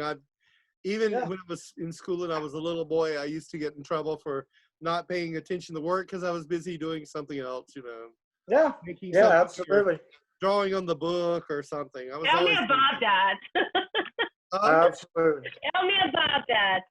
Yeah, I was always in trouble for, everybody wants to play some structured game. I've wandered off into the woods to do something else. And, Yeah, yeah, absolutely. oh, I got in trouble for making up games. I got in trouble once. I would sit there and make up games to do with objects in the classroom. They'd say, what are you doing? You're supposed to be outside in PE. And I go, oh, we're playing this thing where you spin it. I'd be trying to explain it. And they go, no, that's stupid. You have to be playing kickball outside. I'd get in trouble. I get in real trouble. yeah. You know what? It's exactly I was like a smart aleck too. So the principal, I go in the principal's office, and I loved puns. I thought puns, and I still think they're funny. Yeah. Yes. So I'm in there in the principal's office, and I'm drawing on my notebook, and the principal said, sometimes you have to draw a line, Tommy. You have to draw a line. And he's telling me more stuff, lecturing me, and the 6th grade teacher looks over and she goes, wait a minute, what are you doing over there? I held it up, and he said I had to draw a line, so I'm putting the main right here, and then I was drawing a lion. Further trouble. He told me to. And they were so mad at me. I had to go sit by myself in an area, and I stay in the classroom. I made good grades too, but I had to go sit by myself because I would bother people and stuff. Yeah, man, I can relate to that, man. Well, I'm using the same technique that I used back then. I'm just, you know, looking like a nerd. I was a nerd. I was in a choir, so I was very quiet as well. But I didn't understand a lot of things that happened around me. Like, I didn't understand. I was like, why? You know, I'm still doing that too much. And I was like, just getting out of the troubles, just looking at my big eyes and saying, I don't know what you're talking about. And I'm still doing that. And I'm still getting out of troubles the same way. Yeah. You were a troublemaker. I saw that picture of you with the choir, and you can pick you out of the choir in 5 seconds. I was the only girl in the choir without the, how do you call it, vest, like the thing on. You're supposed to be wearing for the picture. I was the only one. But that's because I was an astronaut, so I always forget to take it. I always forgot things in places, and I was like all over the place. I had anxiety to remember myself, like since I was born. I think I was born that way. I was like always like, it's like they're going to a party and everybody's supposed to wear plaid, and you're going to be showing up in the checkers. Because it's like checkers. Yeah. This is my version of, this is me expressing checkers. That's exactly right. But, we need you to be quiet. But my expression of quiet is to, well, just do what we tell you to do. Yeah, exactly. And in some way, I think this society today is all about, how do you say it, like shut down that rebellion things in us. And I think that rebellion is very important because this is how we explore the world around us. This is how we invent new things, you know. That's a very good observation, yeah. Exactly, and the world as it is wants just, you know, to shut that rebellion, like make it look like you're a kid if you rebel, and like you're stupid if you rebel. You know, if you're against you're a killer, or I don't know what is if you rebel. But I think it's a very important thing to preserve, because this is how you get to a situation when you're like, okay, I don't think I want to do that this way. Maybe I can do that this way. Maybe I can try a different way. And then you discover new things. And then you'll not have to be inside boxes. You know, you can choose whatever you want to do. And I think it's very important for our freedom and to express ourselves, like you said, and maintain that freedom, especially nowadays. With parents out there and kids and all, you know, to ask these questions and to keep and explore and do things different. Very important, from my opinion. Oh yeah. Good one. So for Definite Insanity, I have to show you that this is my ID, so that you know that I really am that guy. Oh yeah, that guy, right? From Definite Insanity. Man, Wow. I love that. That's awesome. So if you know the album cover, you'll know that is that. Yeah, man. Who? What artist did that on you? What Toto. artist? Who gave that to you? His name's Toto. Oh, wow. And Tyler's got a dog named Toto. Actually, one of the shows that we did was a tattoo convention show. There were several bands. We were the headliner, and our payment, we didn't get money. Our payment was that all of us were able to get tattoos. Fantastic. So that was my payment for doing that show. We all got tattoos, and yeah. So this was my payment for that show. You see, I love that. That's awesome. That's really awesome. And you know what? That's the funny part of that. Now everyone talking because of the pandemic thing that, you know, we might go back into barter and trading. And I'm like, that's what the metal thing is doing for years. Like, that's what we're doing. We are bartering all of our life because we don't, you know, so now the whole world is kind of trying to copy us. Well, I have tried to get some people to do studio time with me. I have a certain price, but I've told them sometimes, I ask them about certain pieces of equipment they have, and I need, like right now, I'd like to have there's certain ride cymbals. I don't have a ride cymbal here at the studio. I'm using a 19-inch Crash, I think. Yeah. I need a ride cymbal, and I'd like a dark sounding one, Zildjian, but yeah, I would trade that for some studio time. Yeah, it'd be worth a day of studio. So everyone who listen, who wanna in Georgia and want to record and have some rides, and you can, you know, let's just do that. Yeah, I'll come up with a couple of ride cymbals under my arm. Swap services. I'll swap equipment. I have equipment here I don't need that I can't get rid of. It's perfectly good. I have several things that I would definitely trade people for. But you have to get with me offline. Let me know what you're trying to get rid of, man. I might be looking around. I would love to trade a flight ticket to Georgia, Atlanta, if someone is hearing me. I would trade a ticket with whatever. Yeah, studio time. Yeah, sometimes there's some pieces of, especially drum equipment. There's things I would trade time for sure. But that's, like you said, for a barter system in music. Yeah, sure, you can trade things, make you know, just promotion, like maybe a promotion agent would trade some promo time with you for some shows in the area to come and do some studio stuff, things like that. I used to swap out of town shows where it's like somebody's coming through and they're like, hey, we'll play with you and we'll set it up, but then we get to go to their town down the road later and do it again. Yeah, we do swap shows for sure. Yeah, that's a lot of the label, a lot of Black Doomba Records is a lot of the idea of it is based on that I want these bands that I signed, I try to put them with each other. And so if I can get this one to go to Ohio, maybe that one can come down and do with these guys and blah, blah. I try to get them to actually network and help each other and to share each other's posts.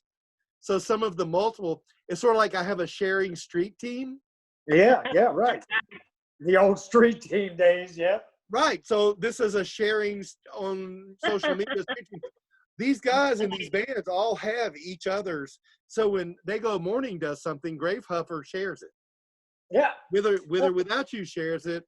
Cult of Sorrow shares it. Tommy Stewart shares it. Yeah. All the bands share each other's stuff. You got to network. A circuit, a cult. Yeah.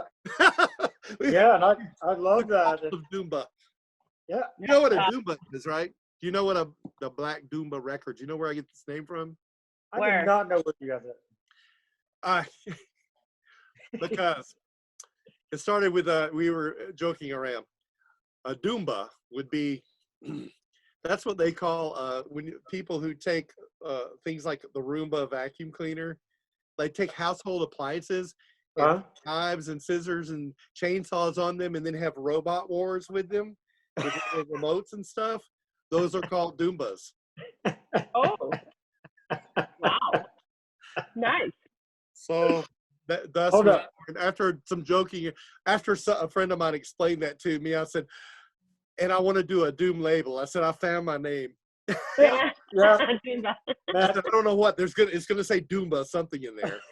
And there's something about the personality of yours that is just like fits really perfectly with you, like Doomba Records. It's like, I don't know, it feels like it's definitely you. I could. Well, I have a feeling that we're gonna do some more stuff together, hopefully. Yeah. You know. And, Yeah, I love what you're doing with Black Doomba, Tommy. I think it's Thanks. fantastic, and it's being done the right way. You know, I'm trying. So. I'm trying real hard. I think it's a good thing too. I think at this time in my life, I've entered my 60s, and I think having the experiences I've had, having a studio and starting a label, and at this point moving that way. So if for some reason I just don't feel like touring anymore, I can't go out and do all the things the musicians do. Let's say I just get too old to do it. I can do this is something I can do from home. Yes. From the office or whatever. So that was part of my thinking was, how do I stay in music and be creative? And I said, what if I get arthritis or just can't play or can't go anymore? Yeah, just roll the dice and check it out, you know. And that's why I honestly think that this is what success is, when you do things at the right time. Like, I know for sure that I couldn't do the studio because it just, for me, for my opinion, it just wasn't the right time for me. I've made a lot of mistakes that I learned from. So I was struggling with how I saw that. I felt like failures. You know how a lot of people will feel when they break a business or a relationship. In my case, it was both. But now it's like, okay, you do things and you learn from them and you grow and you're gonna do again and maybe other things and you grow. Some people have a smooth, path and. Must be nice. Must be nice. It's never been smooth for me. I always make mistakes. Yeah. Oh yeah. I'm learning from them. I was about to say, it's not smooth. My canai is good. Yeah. CANI. My canai is good. That's constant and never-ending improvement. Oh wow! I'm gonna use that. Yeah, that's an awesome one. Yes. My canai is Yeah, good. that's awesome. And in general, Tommy, I had a very, very good time, and I've learned a lot here, and I'm gonna watch that over and over again. Not to see myself. This is new to me. Using Zoom is new to me, and so the whole video conferencing thing is interesting. We're learning too. I'm teaching like that my students actually all the time now. And yes, it's very, very challenging, but very interesting. But for me, there's no other way. And I learned a lot here. So thank you, Tommy, and very much. And I hope people. And I hope people. I hope people will and I hope people that watch that will check all the links that we're gonna add here, and check all the music, because it's really fantastic, and the work and the hard work around it. So check the website and check those bands and check the music. And hopefully we can talk again. In the future, we'll definitely talk to you, because I really, Tommy, he's a very, very amazing and sweet person. I'm very happy that I found, I connect with you, and I'm learning a lot. So thank you, Tommy. Let's go, salute. Oh yeah, man, salute. Health and love. And Tommy, I'll be seeing you around town as soon as we're allowed to be out on the streets again. Yeah, we've got a lot of postponed shows that I'm wondering what'll happen to in our in our state, and Yeah. we got a few things. Slaughter Q was postponed. I don't know. We'll see. Yeah, we'll see what goes down. it was But yeah, I'll It be was out. a Direwolf Dayglow Morning Stone Man show that we stopped at Sweetwater that I checked. We can redo that one. Okay, yeah. So thanks. It was great to meet you. Bye, Yeah. Tommy. Good night. Yeah, it's You a too. pleasure, man. Cheers. See you. Bye-bye. Bye.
dark trade, the find of my victim.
you.